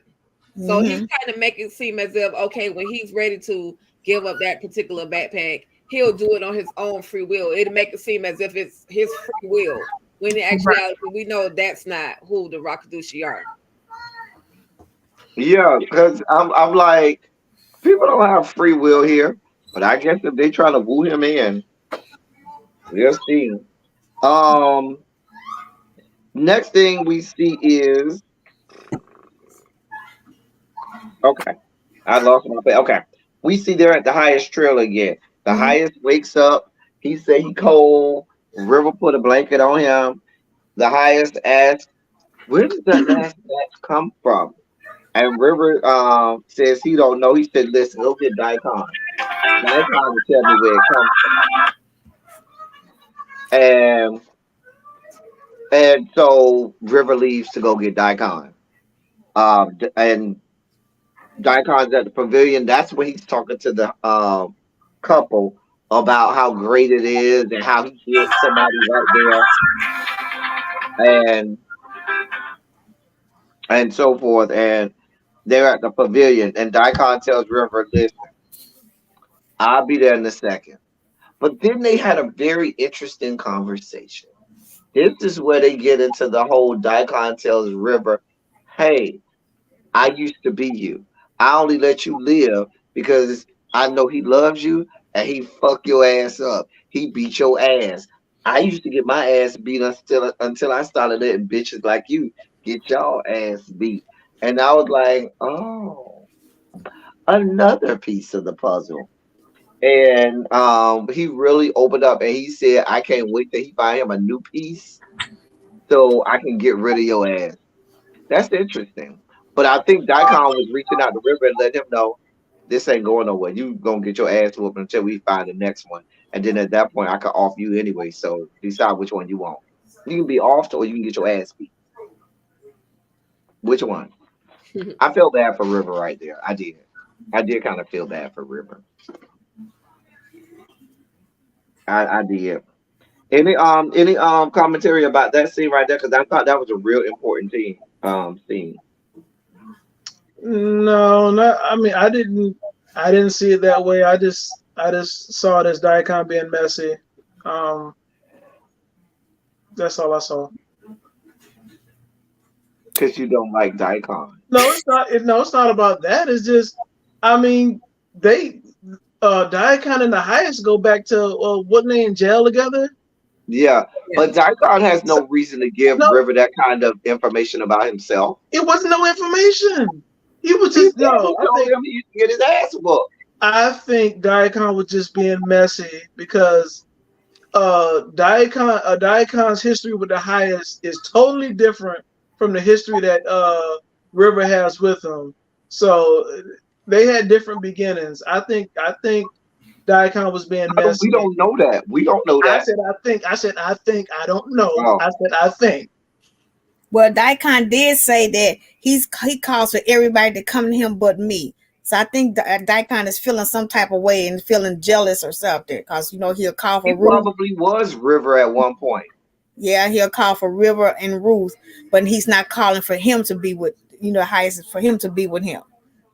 So My thinking is, okay, if you know that this is the treatment that you get when the highest calls to you, why would you be so upset with River? You want to go back and get beat down? Like I understand he was being transparent with him. However, now you being like Jeff said, now you just being messy. Like, okay, if that's what you set this up, you set it up so that the highest can have a boy, that he can do whatever it is he's going to do to that boy and leave you alone. but now you're jealous because he's calling everybody else except you. Yeah. So Daikon was just being messy. I think he was just being messy at that moment. Even in his messiness, we still got backstory that we didn't Yeah, of have course. about Daikon. I still think that was an important piece of backstory. We then see Lewis comes to relieve Manny. Manny goes to use the bathroom and have to pass by the pavilion, and Joan is like, and the white boy is like, "Well, I gotta use the bathroom." Okay, Manny, come over here. If I was Manny, I would listen. Listen, I don't see it for you, Joan. Leave me the fuck alone. Leave me alone. But no, I'm sorry, it wasn't Joan. It was the white boy said, "Oh, I can go with him," because he did say, "Oh, I know I can't go by myself," and he said I can go with him because he looks to be going that way, and that's when Joan said, "Oh, Manny." So I take that back. Sorry, Joan. Gave you a little too much. Sorry. You ain't gonna get too many sorries. Anyway, and so when they leave, Elder Mother makes the Laura eat the food. She makes Laura. She insists her and Joan insist that Laura eats the food. Do you believe? Because well, let's cut right to this part. There's a part that's coming up later where Elder Mother says, "I don't know if I gave the right dose to to Aaron." I feel like it just seemed too convenient because depending on the type of drug, by the time even if he started vomiting it up like right back then, medicine teaches you even when you vomit, you never vomit up everything.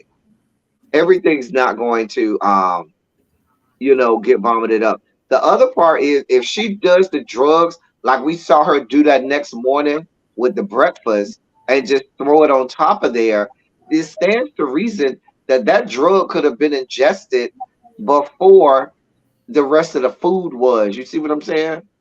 I might be looking at this way too um closely as I always do. Y'all probably looking too hard at this stuff. I mean, Anyway, I think the problem with that is we don't know exactly what it is or what it's for. right. With the men, I can only assume it's something to make them focus or not to relax. You wouldn't want the soldiers or the men being relaxed, right? Or too happy. So Or it may be even you need higher doses depending on like your body weight or body mass. Like sometimes if somebody is smaller, like with alcohol, somebody smaller, it takes less alcohol normally for them to get drunk than somebody who's bigger than them. And it could be the same with the drug.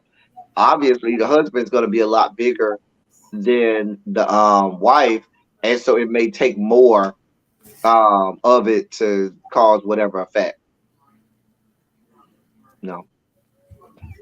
I mean, it's possible, or the food or the heat could have cooked some of the dosage of the medicine. Could have cooked it out, Hmm. like boiled it down, so to speak. Oh yeah, Um, because remember she did say put it back in the kitchen to keep it warm while Right. he was going.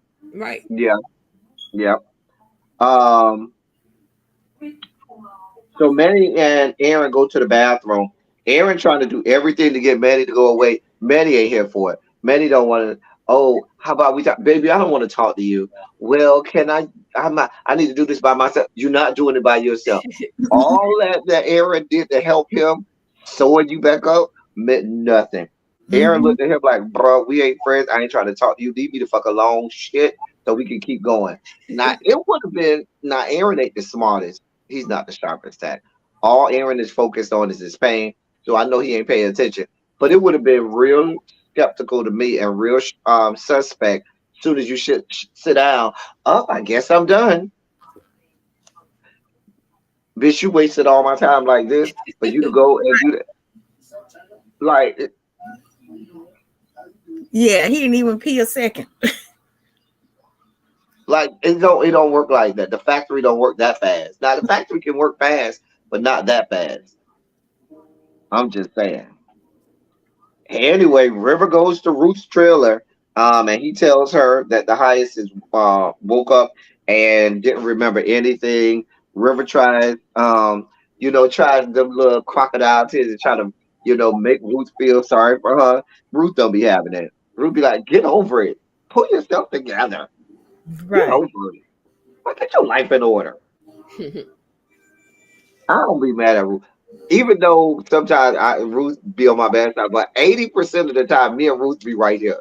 80-20 for me and Ruth. 80% of the time I'm here with Ruth. 20% of the time I'll be like, nah, you're doing too much, Ruth. But 80% of the time we be in the right place together. Right. And then at the highest trailer, the highest said, Daikon comes. He tells the highest that he that he died, and he said, "Oh, these people trying to kill me. Throw the rest of the batch away, and find us a new plug." And Daikon goes and doesn't tell the highest. Does Right. not tell the highest that it's all going. He just comes over there like everything's fine, knowing that you done did something, River. I know you did. I know you did. But he doesn't tell the highest, which I'm Mhm. glad he did, because y'all know the highest is not rap fighting. He ain't rap fighting. He might fly off the handle. The and now say what you want. Y'all don't think he was helping River out right there? Yeah, It would have fell back on. Go ahead, Tika. Go ahead. I was just gonna say, I don't think he was helping River out. I think he wanted to get the facts first, and then he can kind of run his mouth and say, "Hey, River tried to overdose you." But I think he wanted to get the truth first, or the story, or a story first, before he just automatically assumed that River was responsible for doing the worst to the heist. I mean, he knows River is the only one that gives him the magic, or No, would No, even know where no, it is. River's not the only one. Yeah. And I think it would have kind of fell back. I think Daikon felt that it would have kind of fell back on him, because I don't think Daikon even knew how much was in that. He really didn't know. Daikon don't be counting everything like y'all think, because it's a lot going on the compound. And Daikon truly didn't know how much was in there. And if Okay. the highest would have asked, well, how much was it? Daikon wouldn't have had an answer. that's You know what I mean? He wouldn't have had an answer. So it's just easier to say, But I I do dumped it. feel like he knew River was in there. He knew that time it was River. He don't know how much was in there. You're right. He don't know how much was in there. He don't know how much, but he knows it should still be something in this drawer. He knows enough Right. to know. Wait a minute. What did you do, River? Because But last time I checked, he had to have some idea of how much he thought. Because even when he went and confronted River, he said, "Wait a minute, that was enough to kill him." He knew that much. He knew it was at least enough where if you gave him all of that, it would have killed him. Right. So, But you see how River spun it. He said, I'm not the only one. You know, he uses so many times a day. yep. At the sheriff's office, the sheriff come, FBI agents talk to him, said, "Listen, Brian ain't checked in with us for a while." Sheriff said, "Last time I seen him, he said he was going back to Washington, D.C., which could help corroborate the story if the murder, suicide, burn the house down." You know what I'm saying? If the sheriff, says, "Well, last time I talked to him, he said he was going back to DC. He seemed mad or whatever." That could help with the story that Andrew came up with. Mm-hmm. That really could help with that story. Um, and then the FBI wants to check the security cameras. Now, this is the part that was a little far-fetched for me. FBI comes into your precinct. They, from people who I know that work law enforcement, basically it's their case. When they walk up in that precinct, they don't be asking questions. It ain't no "can I get?" It's "I need. Give me this." "Oh, I need to go home." Nah, bruh. That ain't how this shit work. I told you I need it. I need you to give me this right now. Well, it only got so and so. Give me whatever you got. Everything, we checking it. well, So Miss Mama is derelict of duties, because you don't go up in there, because even that, as an FBI agent, that sounds weird.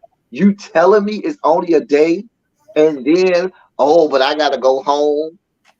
I got all night. I'll see you in the morning." That's enough Right. time to do and doctor up anything. Right. Because he said he's been covering shifts because they down the officer. I'm thinking that they're getting his reaction. I'm only assuming. I'm thinking that they're getting his reaction. They now know that he has footage, so he can't really change anything to that. No, any gaps or whatever. You don't know that he can cut the footage. You see what I'm saying? If He's saying a hick sheriff, he don't know how to do this. And I'm saying they are gonna notice if he. What you laughing at? Because you gonna say, "Oh, it's a hit cow," and they don't know all of that. But what I'm saying is, I feel like they're being strategic in getting his reaction. You know what I mean? Because he's shooting himself in the foot. So now they like, you see how he's kind of be compromising evidence, and his reaction does not substitute concrete evidence. He's and if already that he's altering concrete evidence. No, listen, he's already admitted that they have footage. Any alteration they're going to catch. You know what I mean? He's not a professional. He's not a professional that knows how to. They don't know that, and you don't know that. We know that. We know that. He's a hick sheriff. But what I'm saying is, as the sheriff, he knows everybody that works in that town too, and there might be somebody that lives in that town that knows how to do that. And the sheriff can come. I need you to do such and such. He just went on a whole diatribe about, oh, they know me. They got my personal phone number. They can call me. Nah, bro. Boss lady was wrong. Ain't no way around it. They're gonna be what? They're not going nowhere else. I think they're gonna be watching that. I think they're gonna be watching. She didn't even know there was no hotel there. Huh? She didn't even know it was no. Like he said, you don't even know if it's a hotel or not. I'm telling you, they've done their research. I'm telling you, they're not going nowhere. I'm telling you, they got some kind of armor cutter. They're gonna sleep out and do a stakeout. Huh? Way too much. You giving them way too much credit. She was wrong. Why not? This is a huge case. This is a huge case. I'm telling you, I think they're gonna be watching him, watching his reaction, watching who he calls. Right. You know Here's the deal. Here's the deal. Here's the deal. Okay.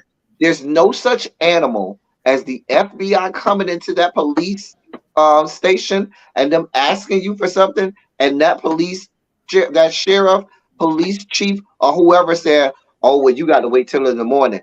That don't work like that. That ain't by no stretch of the imagination is that gonna happen. The other part about it is, if this is such a big case, it's not gonna be the two of y'all that high up that's just gonna come. Even if you don't send everybody out there to that compound, you bring other agents with you, just for the reason that I said. You got to have people that's gonna come pull everything. We need to pull everything at one time, so you don't have a chance to alter the evidence that you may have. You could be falsifying documents, paperwork, anything. I agree with that. Now, I did say that was a mistake that they have just made by even letting him be in that sheriff department by himself, because we don't think Sheriff Conley may know how to do something because it's a hick town, but Sheriff Conley found the footage of Pope on his desk with Melinda. So the sheriff, he might be old, but he is not that stupid. I think he's going to go to get rid of some evidence, whether it's the files on that computer or some paper documents that he has on the Raku. And I think also that the FBI are not going to be going very far because it's another 30-minute drive to a hotel. So they're going to probably be sitting out waiting. So it's crazy, but I think they're going to. She was wrong. She messed that up. Yeah, because the other agent was like, we can put in the order to get this done right now. Like, we don't have to wait till 6:30 in the morning. Right. And she was like, no, it's okay. We'll wait till tomorrow. So she was a little too passive at that moment. So what's the possibility that Kate didn't lock that back door and they was like telling the sheriff, okay, we'll wait till tomorrow, but they go around and check the back door, see if it's open, and walk that's a possibility. On him trying to destroy the footage and catch him. They could just go in with their own little break-in key. Right, with their own people. Like, if that turns out to be the story, then I can go with it. Right. But normally, you drop the ball. And the last thing we see in the episode was the tetanus shot and Daikon popping in on them. And that's where season 3 behind the closed doors comes in. Daikon interrogates him. Now this whole story. Daikon. I love you down. I am 1,000% team Daikon. But you got to be about the dumbest. Like It sounded good. Like Elder it, Mother it Martha is did. conniving. She would do some dirty crap like that. And Yep. and she butchered up his arm when she was supposed to be sewing it properly. So she pops and she's already had the allegation of her messing with the boys and messing with his men. So it sounded like it was a good story that he It fell was for. a good. It was a good story. But my point is with Daikon, as much as he always get mad at Ruth, he emasculates himself when he be, around here. Some stuff he be doing to himself. It don't all be Ruth. He be getting his own self in trouble and making his own self look weak when he in front of people. I don't know. I just didn't like this scene for Daikon at all. I don't know. I He guess he was knocked the cocoa cream puffs and everything else out of him. Anyway, they gave the story about Elder Bud and everything, and we saw the stretch mark, and we saw the mangled meat. It did look kind of messed up. Like it was like, ooh, it did look real mangled. I did feel bad for him. I was like it made my body quiver a little. I was like, you know what I'm saying? And so Daikon goes to the men's trailer and get River and confront River. Bring your ass outside, River. I'm not here for you and your fuck shit. Bring your ass outside. And River came outside. You don't know how much he get. You don't know we've been giving it to him more often than not. We already went over that. Anything else we need to add to that? Because I know we went over that situation, the conversation between them two, right? Right. So then at the pavilion, Elder Mother and Joan make Aaron and Laura finish their meal, and then after that, they make them go to bed, make them go to the trailer. Zane takes Laura, River takes Aaron, and after they leave, Elder Mother tells Joan, "Listen," and we talked about that earlier. How something ain't right with him. I don't trust him. His ain't take like hers, Mhm. and so forth. And then we had that conversation between Ruth and Joan. I'm going fast between them because I know we kind of already dissected that whole pavilion scene earlier in its entirety. Mhm. On the way to the men's trailer, though, Aaron makes himself throw up. You see him put his finger in his mouth and force himself to throw up, which was smart. Smart on his part. Now, I ain't gonna even lie, it's brilliant on his part. It's just so funny to me how careless River is. I mean, River is hottie for his body, so that's why but River is careless around Aaron because Aaron keeps doing stuff, getting past River. And there's certain times where River, is forceful, but for the most part, River, he let them get away with too much. Like, I don't know. But I should say I know what it is. He's hottie for his body. Mhm. He wanted. He wanted. And that's what we got the conversation about the trailer. He said, I saw the kids in the trailers and stuff like that. Um, like how much he really went around that whole compound. Like he don't went and saw everything in that compound. And when they get to the trailer, the Aaron says he's not giving up his bag. I don't care what happened, you're not getting my bag. River tries to get him to sleep in bed with him. Aaron was like, "Mm-mm. Nah, bro, I'll take the floor. I'm good down here." Right. And that's where he tells him why they get locked in. Because now, I think that was his plan. He was going to try to go to that damn tower or go try and get some signal. And he was like, "What is that?" River was like, they locked us in. Wait, what? Yes, bitch, we locked in. There goes your Right. plan. I think that really threw him for a loop. Really threw him for a loop, which is why maybe that's why he kept his book back up. He was going to try and get that. And remember, he asked River, "Where's the women's trailer?" Women's trailer. I think he was going to try and make that phone call, go to the women's trailer and get his wife, and then in the cloak of darkness and cover of night, try to get up out of there. Mm-hmm. But can I say something? I'm sorry. Mhm. I had a thought, like, and I could be way off, and this deals with the FBI. Remember, they said they now help somebody correct me if I'm wrong. They said that two of their agents went in there and hadn't been heard from. Now, we already knew Andrew and Brian were in there. Mac was the one that mentioned Brian and Andrew, but the other agent, she never gave the names of the agents that went in there. So this I takes me know back. she mentioned Brian. She did mention Brian Okay, because okay, she asked him when the last time you heard from Brian, okay. and Thank that's you. when he I was said like, Brian went back to DC. Right. okay. I Thank you. don't know if she mentioned. I don't think She he didn't mention mentioned the other Andrew. name. She didn't mention Andrew. Yeah, Okay, she didn't mention Andrew, but she did mention Brian okay, because she said he hasn't checked in. And that's okay. when, remember, he talked about how Brian was acting like he was better than us because we're from a Right. small Okay. town. And she say, I'm from Crimson, Right. a small town named Crimson. Mhm. Right. Okay. Thank you. I Because be I was remembering trying to certain put parts. them. I be remembering Okay. certain part, little part. So, in the women's trailer, you see Zane talking to Laura, and Zane goes through this whole Paula and Lacey thing, and now we got to be reminded that we ain't seen Paula in the whole 2 seasons. We We ain't see seen her about Paula. a year. Baby, Paula is gone. Jeff, she's still walking?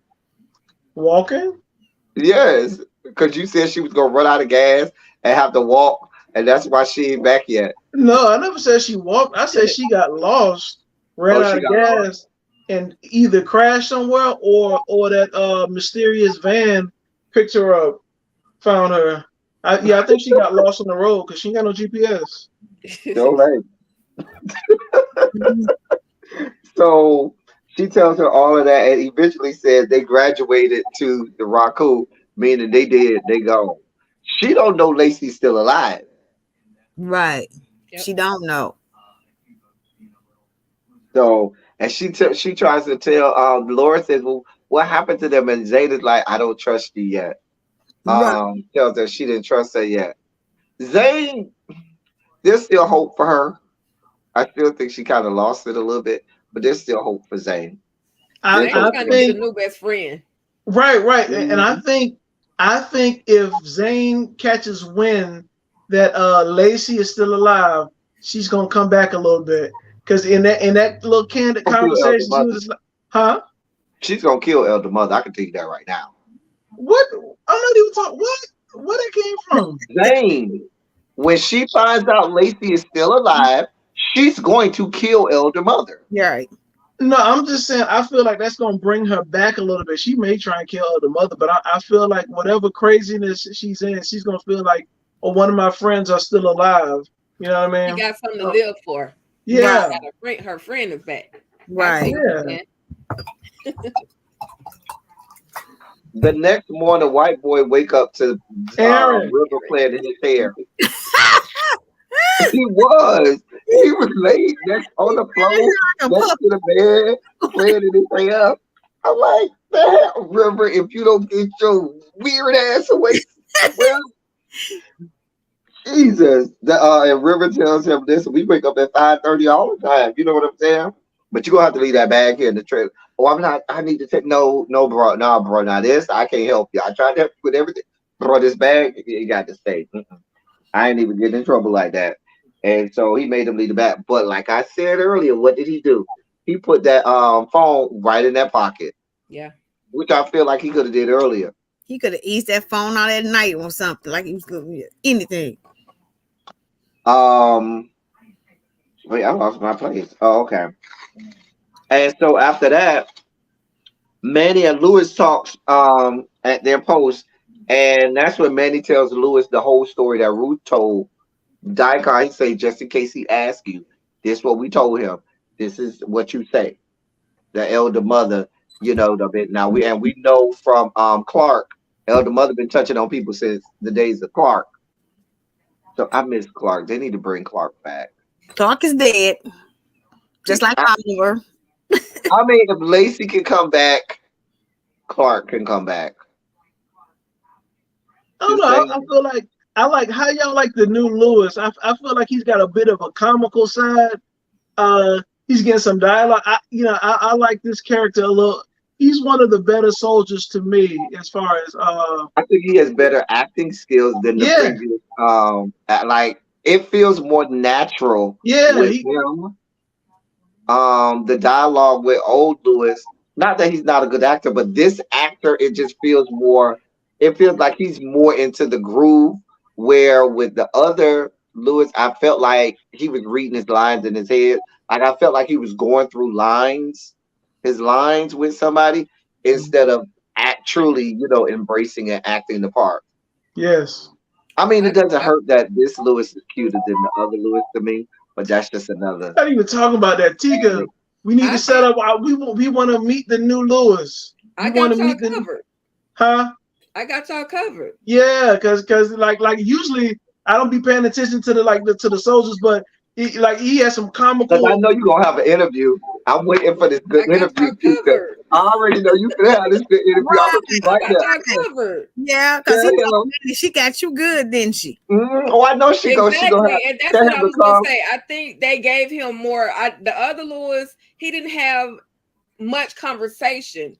This one, he has more lines. They've given him more to say, and like you said, that comedy side is able to come out. Because with Manny, he was like, "Oh yeah, she got you good," just like Jeanette said, she got you good. So it's like a different tone that this new Lewis is able to take compared to what they gave the old Lewis to say. So yeah, I like this. We will be having a conversation. I'll let y'all know when the time comes. Okay, because we need to look at him. Anyway, down to breakfast. Elder mother reminds the women that they can't eat until all of the men eat while she's sprinkling her pixie dust all over the breakfast and stuff like that. And then you got this Joan Ruth conversation. Here we go again. Oh my God. I love when we see Elder Mother and Daikon conversation because they go at it like, you know what I'm saying? I love when they fight. But the Joan Ruth, I'd be like, oh God. Like, you mean when they were serving breakfast? Uh-huh. I loved it. Now they had a nice little conversation, even though he got kind of catty, but they had a nice conversation. I loved it. I love their little conversation. That's when Ruth told her, when Joan was like, you need to figure out what Elder Mother puts in the food. You liked it because Joan got a little spicy with Ruth. That's why you liked it. Even though they got spicy, they still were having a conversation. I can't explain it. I liked it. And that's what she tells her. River gave me the list. I just don't know what these things are. Well, you knew what the Zycam was. But, and then Ruth also reminded everybody she's that street lady. She's been on the street, so she knows. She's probably even had a drug addiction, or she's been around people that are drug addicted. So of course she should know what Narcan is, but the other stuff is. But it just depends. Well, I will say this: it depends on, because Zycam is not like or Nycam. I'm sorry. Is that the one that they're promoting for people who are or opioids, right? Yes. What I'm saying is they just recently, like in the last few years, discovered that helps with opioid addiction. So, but I don't know. I'm gonna give it to the magical world. It's taking place in present day time. Like this is like 2020. But I feel like she would have been off the streets by the time they kind of came up with that. I don't know. I could be wrong. Zane comes with the black lady Laura, and she wanted to eat, and Ruth gave it to her. Ruth gave her the business. No, you can't eat until the men eat. Well, cause no, she can't. Can she help? No, she can't help. Go sit your ass over there, cause you ain't been purified yet. You ain't one of us. Go your ass up. Like Ruth tried to make her feel real awkward. Like Ruth was like, I don't want no parts of you. I'm gonna be a mean girl. You gonna get all of this good smoke because she don't want her to feel comfortable. She wants her to want to leave Right. and things like that. I love that mean girl on. She was giving it to her full mean girl. No, you can't eat with us. No, go sit your ass down. I was like, get it, Ruth. That's my. I like being a mean girl. Right. So I she gave it to her. Well, And Laura then after that, the hint. go ahead. I said Laura is still not catching the hint. She just probably feel like Rufus just don't like her, and without knowing her. And Joan, she told Joan, "Yep, I'm making her feel uncomfortable because I don't know what you and her got going on, and I don't trust y'all yet." I was here for it, Ruth. I was here for it because Joe had to gave her a little bit. She had to establish dominance again in the pecking order and say, "Realize who I am. Don't get it twisted." And Aaron came. He tried to talk to her. Ruth shut it down. You go talk to the man. You don't talk to her. That's my wife. Bruh, I said you go talk to the man and leave her to us. Care about that being your wife. And the elder mother had already told you the night before. In the eyes of the rock, who you and I married, we don't care about you. I love this scene from Ruth because Ruth was giving them the business. Right. She was giving them the business. And so they figure out that they can't eat still because Daikon ain't ate. And Ruth was like, listen, I'm going to go get Daikon. Elder mother done went to see her patient in the infirmary. And so then we see Elder mother. She tells Lacey, she tell her this story about some cow or animal they had to break. Yeah. What her Her name? name or something like that. Mm-hmm. An ox or a cow. Some she had to break. And she gonna do it like that. And Lacey tried to put on the child. Yes, elder mother. Elder mother was like, bro, it ain't gonna work. Try again. Nah, your powers do not work over here anymore, sweetheart. Nah, I don't believe you. Try again. And everything Lacey tried to do that she thought elder mother would, I already see through it. Nah, we ain't doing this. We ain't But doing she this. has learned. She has learned. If she said that she was in pain, she wasn't gonna dare tell elder mother that she was in pain because had she told her she was in pain, she was gonna really put her in more pain. Right. So she's She did learning. learn. She just suffering right now, but she learned. She's learning. She just, I told you what she's supposed to do. Grab her and choke her out. Just choke her out. Choke her out. So then Ruth goes to Daikon's trailer. Now, here's my commentary on the whole trailer scene. It was real gratuitous for me. But when they brought the other chick in there, now I'm always here for seeing Daikon's meat. Always here for it. Never gonna say no to it. However, the scene just seemed real gratuitous, like just extra for no reason. Right. You didn't need to do. Now I know he was trying to force Ruth to watch him have sex, just like he was forced to watch her have sex. But the whole hitting you with the pie sitting in your face, like.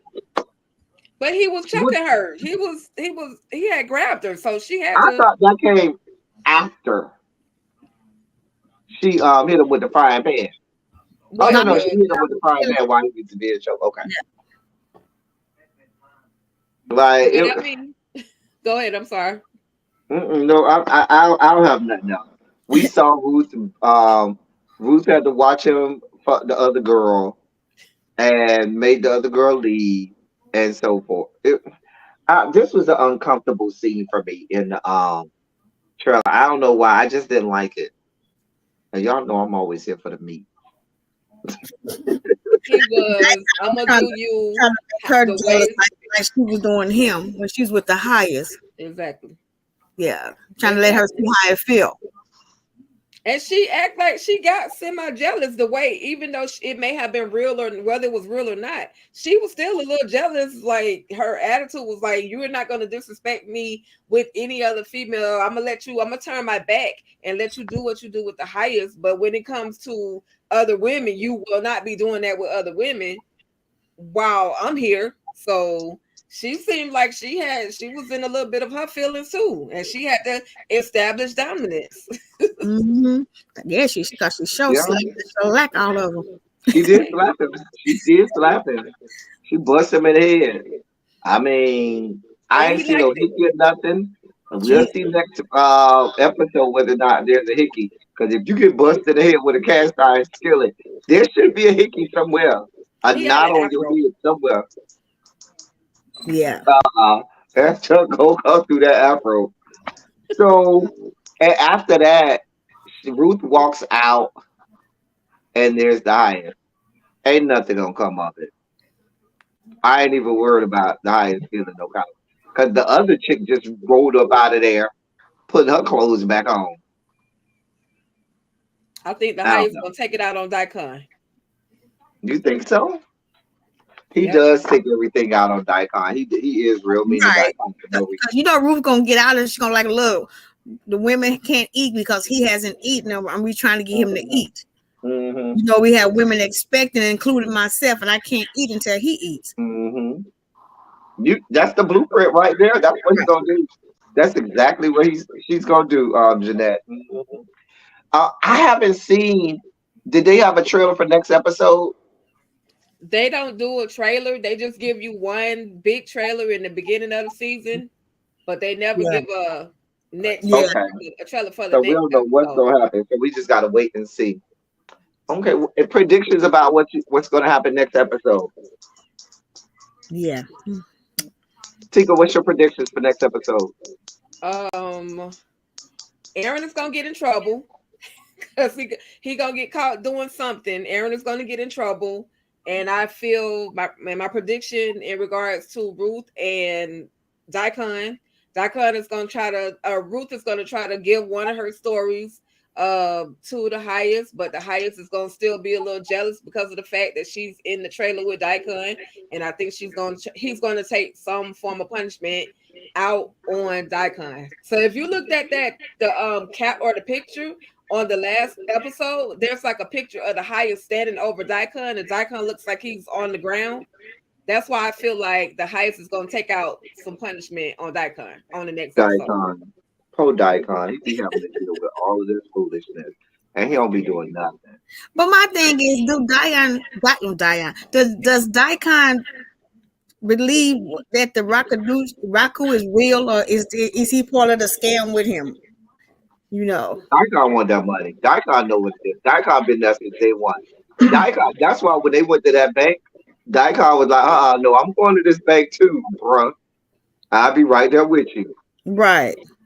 Predictions, Jeff, for next episode. And Jeanette, to answer your question, I truly believe that Daikon believes in that cult. You know what I mean? Whether you want to call it Raku or whatever, they do believe in that cult mentality, I think. So I think he's a believer in that. Predictions, I'm with you, Jeanette. I think that I think they're gonna come up with a story as to why she was in the trailer and make mention of the food and she couldn't eat. I hope Zane finds out about Lacey being alive. I think that's gonna be a little story, a little fun story. Yeah, that's it. I think we're gonna get back to Malcolm. Malcolm needs to get this good electrocution. I think I'm finally gonna get to see Malcolm get the hot electrocution, the hot juices. I'm looking forward to seeing Malcolm getting electrocuted. No. I also think that the something's gonna happen with the sheriff and the FBI. I don't know what, but that whole situation with the FBI and the sheriff just don't sit right. And I think Kate might play a part in that too. And then I agree with Tika that Daikon is gonna get some punishment. Ain't nothing gonna happen to Ruth. She pregnant, so they ain't gonna let nothing happen to Ruth. Um, and then I think Lacey's gonna find a way to get Elder Mother, leaving that one arm out. Lacey finna get Elder Mother. I think she is. Come on, Lacey. I believe in you. I ain't like you, sister. I haven't liked Lacey at all this entire series. But if Lacey grab Elder Mother and choke her out, I'm gonna be here for Lacey for the rest of the series. She can't do no wrong for me after that. She can't do no wrong for me. Jeanette, do you have any predictions for next episode? I predict that the sheriff is going to get caught trying to erase files or the footage. I think Malcolm is either going to, when he gets electrocuted, he's either going to die or he may not. Don't know. I think Andrew is going to try to figure out a way to get out. Some kind of way he's going to get out that punishment trailer. And I do believe Aaron is going to get caught and be put in the punishment trailer, even though he's not an official member yet, because he just nosy and doing too dang on much.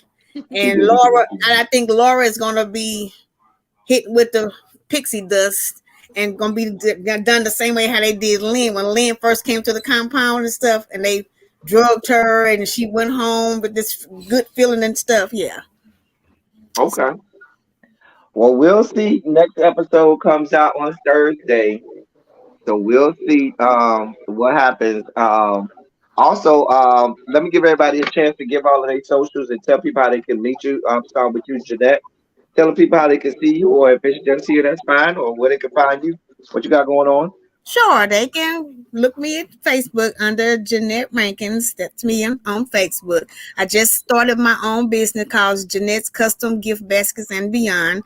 Working on getting me a website and everything. So right now everything is done out of my garage. So right. Well, Yeah. you know you in your busy season, so I know you're gonna get some good the Mother's Day baskets, the Father's Day baskets, and so forth. So that's what's up.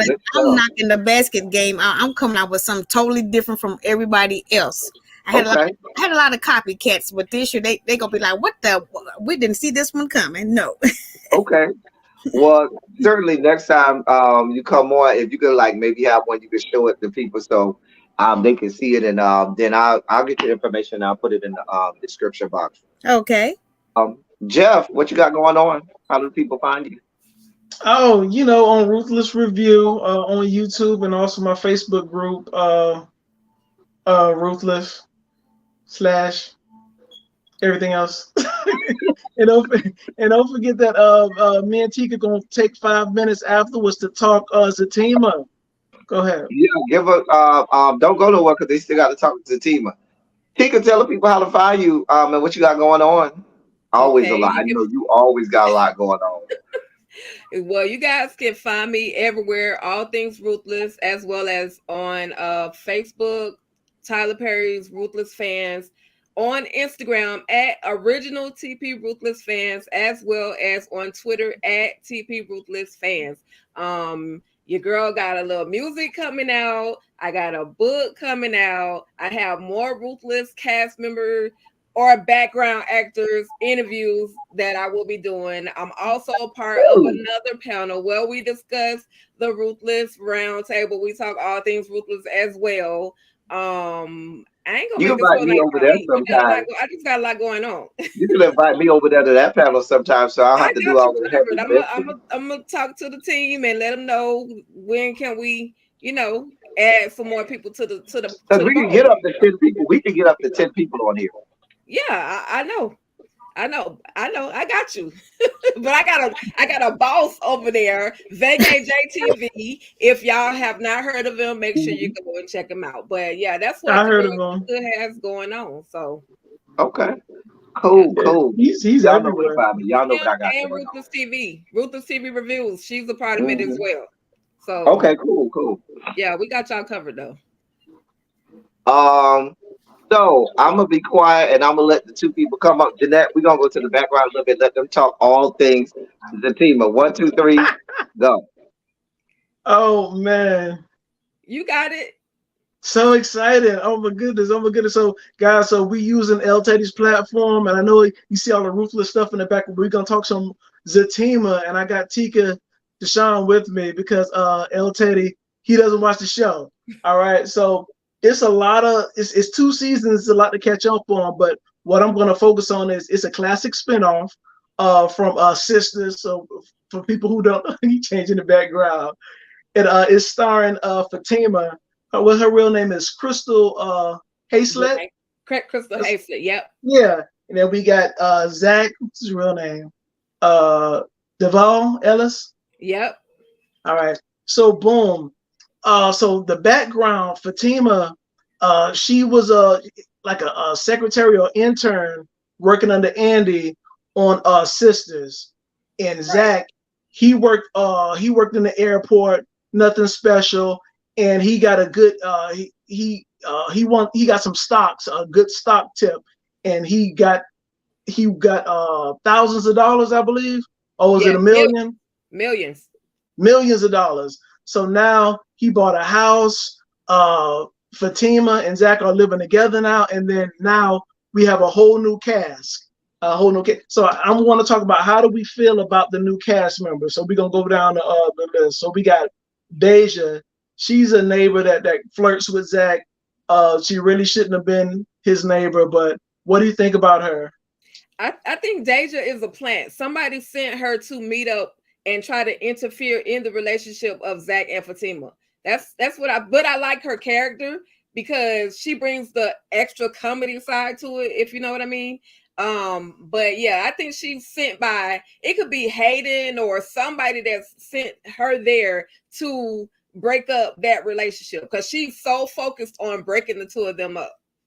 That, I never thought about that because she's an attractive girl, so she's not short on guys.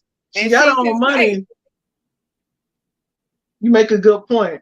All right, so Angela, that's Fatima's friend, and I really don't like her for some reason. I feel like she does a lot of underhanded. I don't know. She feels kind of shady to me. But how do you feel about Angela? Yeah, Angela, I definitely do not like Angela. Angela, every time there's something good that Fatima is trying to talk about in regards to Zach, she's always trying to find the negative. Yeah. And then she will throw in her face what the ex did in Fatima's relationship compared to what Zach is doing. So in that aspect, you're not being a supportive friend. You're being a friend that's just trying to be messy. And she's not a good friend to Fatima. That's how I was feeling. All right. So then we have Bryce, who is apparently bisexual or fluid. So Bryce, in the episode, he tried to kiss Zach and just screwed up that dynamic, which, the thing I don't understand about Bryce is he's all like love and light and this and that, and you can be a bisexual person, but you don't say that you're in love with Angela, but then you're going to try and kiss Zach.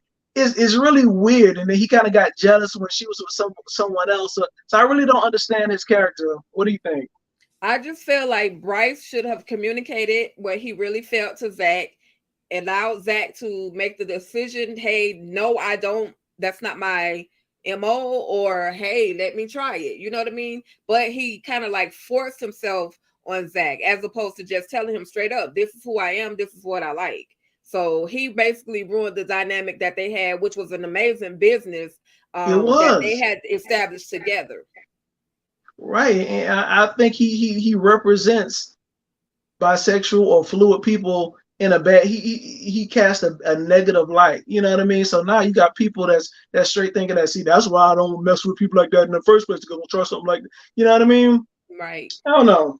And then the therapist also kind of broke it down in regards to, and I know that's further along in the season, but the therapist broke it down to Zach. He's like, this is how you show appreciation to people. You don't know how Bryce specifically shows appreciation to people. So it's some more character development that we're going to have to see in regards to Bryce. With I'm not going to blame the therapist, but I feel like Zach was blindsided with that therapist because Fatima, she really set that up, and at the same time, Fatima, she doesn't see her own faults. You know what I mean? When the therapist was there to talk to everybody, you know what I mean? And she just like, oh no, this is just for Zach. So she feels like she does no wrongdoing, and that's my problem with Fatima. Also, she doesn't see her wrong. She doesn't see her own faults. Right. But there was a breakthrough. That was a quick moment of breakthrough with Zach at the hospital. But unfortunately, because the doctor mentioned one person's name, that messed up the dynamic between the therapist and Zach. Yes. He wasn't here for it. He was going. And let me just say, Duvall. That's how he says Duvall. Yeah, Duvall. His acting is spot on. When I tell you, he amped it up. There's so much passion and drama in it that I didn't see in Sister, because he has more layers in this show. You know what I mean? Right. So that acting was spot on. Especially with his mother, you could see all the hurt, and he wasn't trying to get nothing the doctor had to say. He was pissed off. Yeah, definitely. All right, so Belinda, she was Fatima's friend, one of the old friends, but she tried to sleep with Zach, I believe. Yeah, she did. Being messy. Yeah. I really don't get her character. I really don't know much about her, but what do you think about her character? Belinda is definitely messy. If she knew Zach a long time ago, whether they had a relationship or not, she should have acknowledged, hey, we did, but it's nothing like that. But because she was a jealous spirited person, she chose to try to prove to Fatima that Zach is no good for her. He'll just cheat on you. He'll break your heart. She tried to be that type of friend, but it ended up backfiring on her. And I also feel as if Belinda may have something to do with this so-called fake profile that Fatima has. They set her up on a dating app. So I feel like Belinda or one other person could be responsible for Fatima being on that dating app. Right. Do you think Angela knew something about it? I feel like Angela knows more than she tells. I definitely. Especially with. Oh, go ahead. I'm sorry. No. I'm just saying, especially with that leaked video of Zach kissing Karen. It was just. I feel like Angela. She always knows something, but she holds back just to protect her friend. I don't know. Yeah, she's definitely a big problem for Fatima, because even though Fatima and Belinda are no longer friends or even associates, Angela still will go back to Belinda and give her information about Fatima and Zach's relationship, which in actuality, when as a friend, if you and I break up as friends, my other friends should not be talking to you about me. And so that's a big issue that's the issue I really have with Angela in regards to Belinda and Fatima. Spot on. I'm with you on that one. All right. So now we're getting down to Zach's friends. So Tony, that's the taller, bald-headed one, real goofy, just like Zach. You could tell they grew up together. I'm still getting. It takes me a long time to warm up to new characters, so I'm still getting a feel for them. But what I do know, they really look out for Zach. They want his best interest. They have his back no matter what. Right. Yeah, Tony is definitely that friend that, even though his advice may not always be the best advice, because he hasn't really gone through a whole lot, but he definitely is that positive mind. At sometimes he'll give him like, okay, instead of doing this move, why don't you do it like this? So he's definitely a good friend that can kind of help Zach and Fatima kind of keep their relationship together. Because if it was up to him, if it was up to the other friend that we're going to talk about, that other friend is like, nah, you just need to get rid of her. But Tony, on the other hand, is like, no, why don't you just try to figure out how you're going to work it out? If you really want to be with her, do what you have to do to make it work. I'm with you on that one. So, and the other friend we're talking about is Nathan. Nasty Nate. He's goofy. He can't stand Fatima because Fatima he was cheating because he's married, right? Her in their hot tub, and the wife came over, and Fatima walked her directly to where they were. So he was dead wrong. I can't. That's all. That's his fault. But he doesn't like Fatima one bit. You know what I mean? And it is what it is with him. but once again, he really cares for Zach, and they have a strong friendship. Is one thing I can say. Yeah, All right. he just goes about it the wrong way in fixing or trying to help Zach. He goes about it the wrong way. His method versus Tony's method are a total opposite. So true. So true. But All he's right. funny. And then what about Paul? Now that's the light-skinned the construction worker who flirts with Fatima and is supposed to be innocent. You know what I mean? So he's really pushing up on Fatima, but I guess it's supposed to be innocent. What do you think about his character? Yeah, his character is very disrespectful.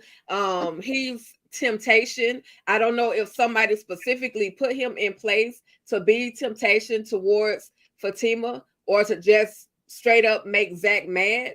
But his character is just doing a little too much. She says she has a man, leave her alone and allow her to work on her relationship. But he's kind of pushing his way in by trying to push Zach out.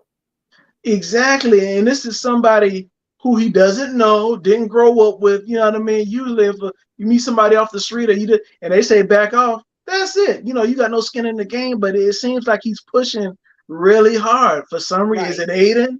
Is it Exactly. I don't know. Is it Belinda again? Who? Belinda? I don't know if it's How would he Belinda. know about the whole work schedule and where she is, and just so conveniently her tire ended up flat? No, Andy's boyfriend, the guy. Gary. Could it be Gary? Does Gary have an issue with Does Gary have it? Gary is just friends with Hayden, so he'll probably do certain things to help Hayden. That's right. That makes total sense. All right. Boom. So we're not gonna take up too much time, but in the last episode, Zach's mother, she was dropped off at the door. We already talked about Fatima ambushing Zach with this long round table, which I wasn't here for it. I didn't like it one bit. She was so wrong. She doesn't acknowledge her faults. How do you feel about Zach's mother? It's a sad story, but it's real. It's like it's something, and I think that's what I like about this portion of Zatima. They're bringing realism into what is going on. So we wonder why Zach has so many issues with females, the way he treats females. We see how his mom treated him. We see how many times she has abandoned him. And so with that being said, I think it was very good to give us Zach's mother, the real mother, so we can see why it is that Zach moves the way that he does. So I'm loving that storyline. I'm loving it too. All right, that's all I got for now. Oh, thank you so much for being with me through this first chat for Zatima. And for those who don't know, the Zatima is Zach and Fatima together. That's why it's called Zatima. Okay, right. So that's it. I know El Teddy, I can see him rolling his eyes from the back. I am not rolling my eyes. And y'all stay tapped in because we will be coming back with more Zatima reviews for you guys. Maybe I could catch up, but see, you can't be nice to people. I was about to say maybe I could catch up and join the conversation, and here he coming at my throat, and I ain't even did nothing. I done gave the man 20 minutes. This whole thing. And we thank you, El Teddy. We thank you so much. Make sure like and subscribe. Like and subscribe to Tika. Like and subscribe to El Teddy. Like and subscribe to me. And we're going to be out, guys. Thank you so much. Thank y'all for coming. We're about to get up out of here. As I always say, I love y'all. I love all y'all. Thank you all for being vocal, present, and active. Thank you for doing what you do. Thank you for any and all contributions that you make to the channel. They are much obliged and much appreciated. I know a lot of y'all come in the replay gang. Shout out to y'all replay gang, because we come back in a week and they got, hundreds and hundreds of views. So shout out to all the replay gang and everybody. And we'll catch y'all next time. All right. Stop the video.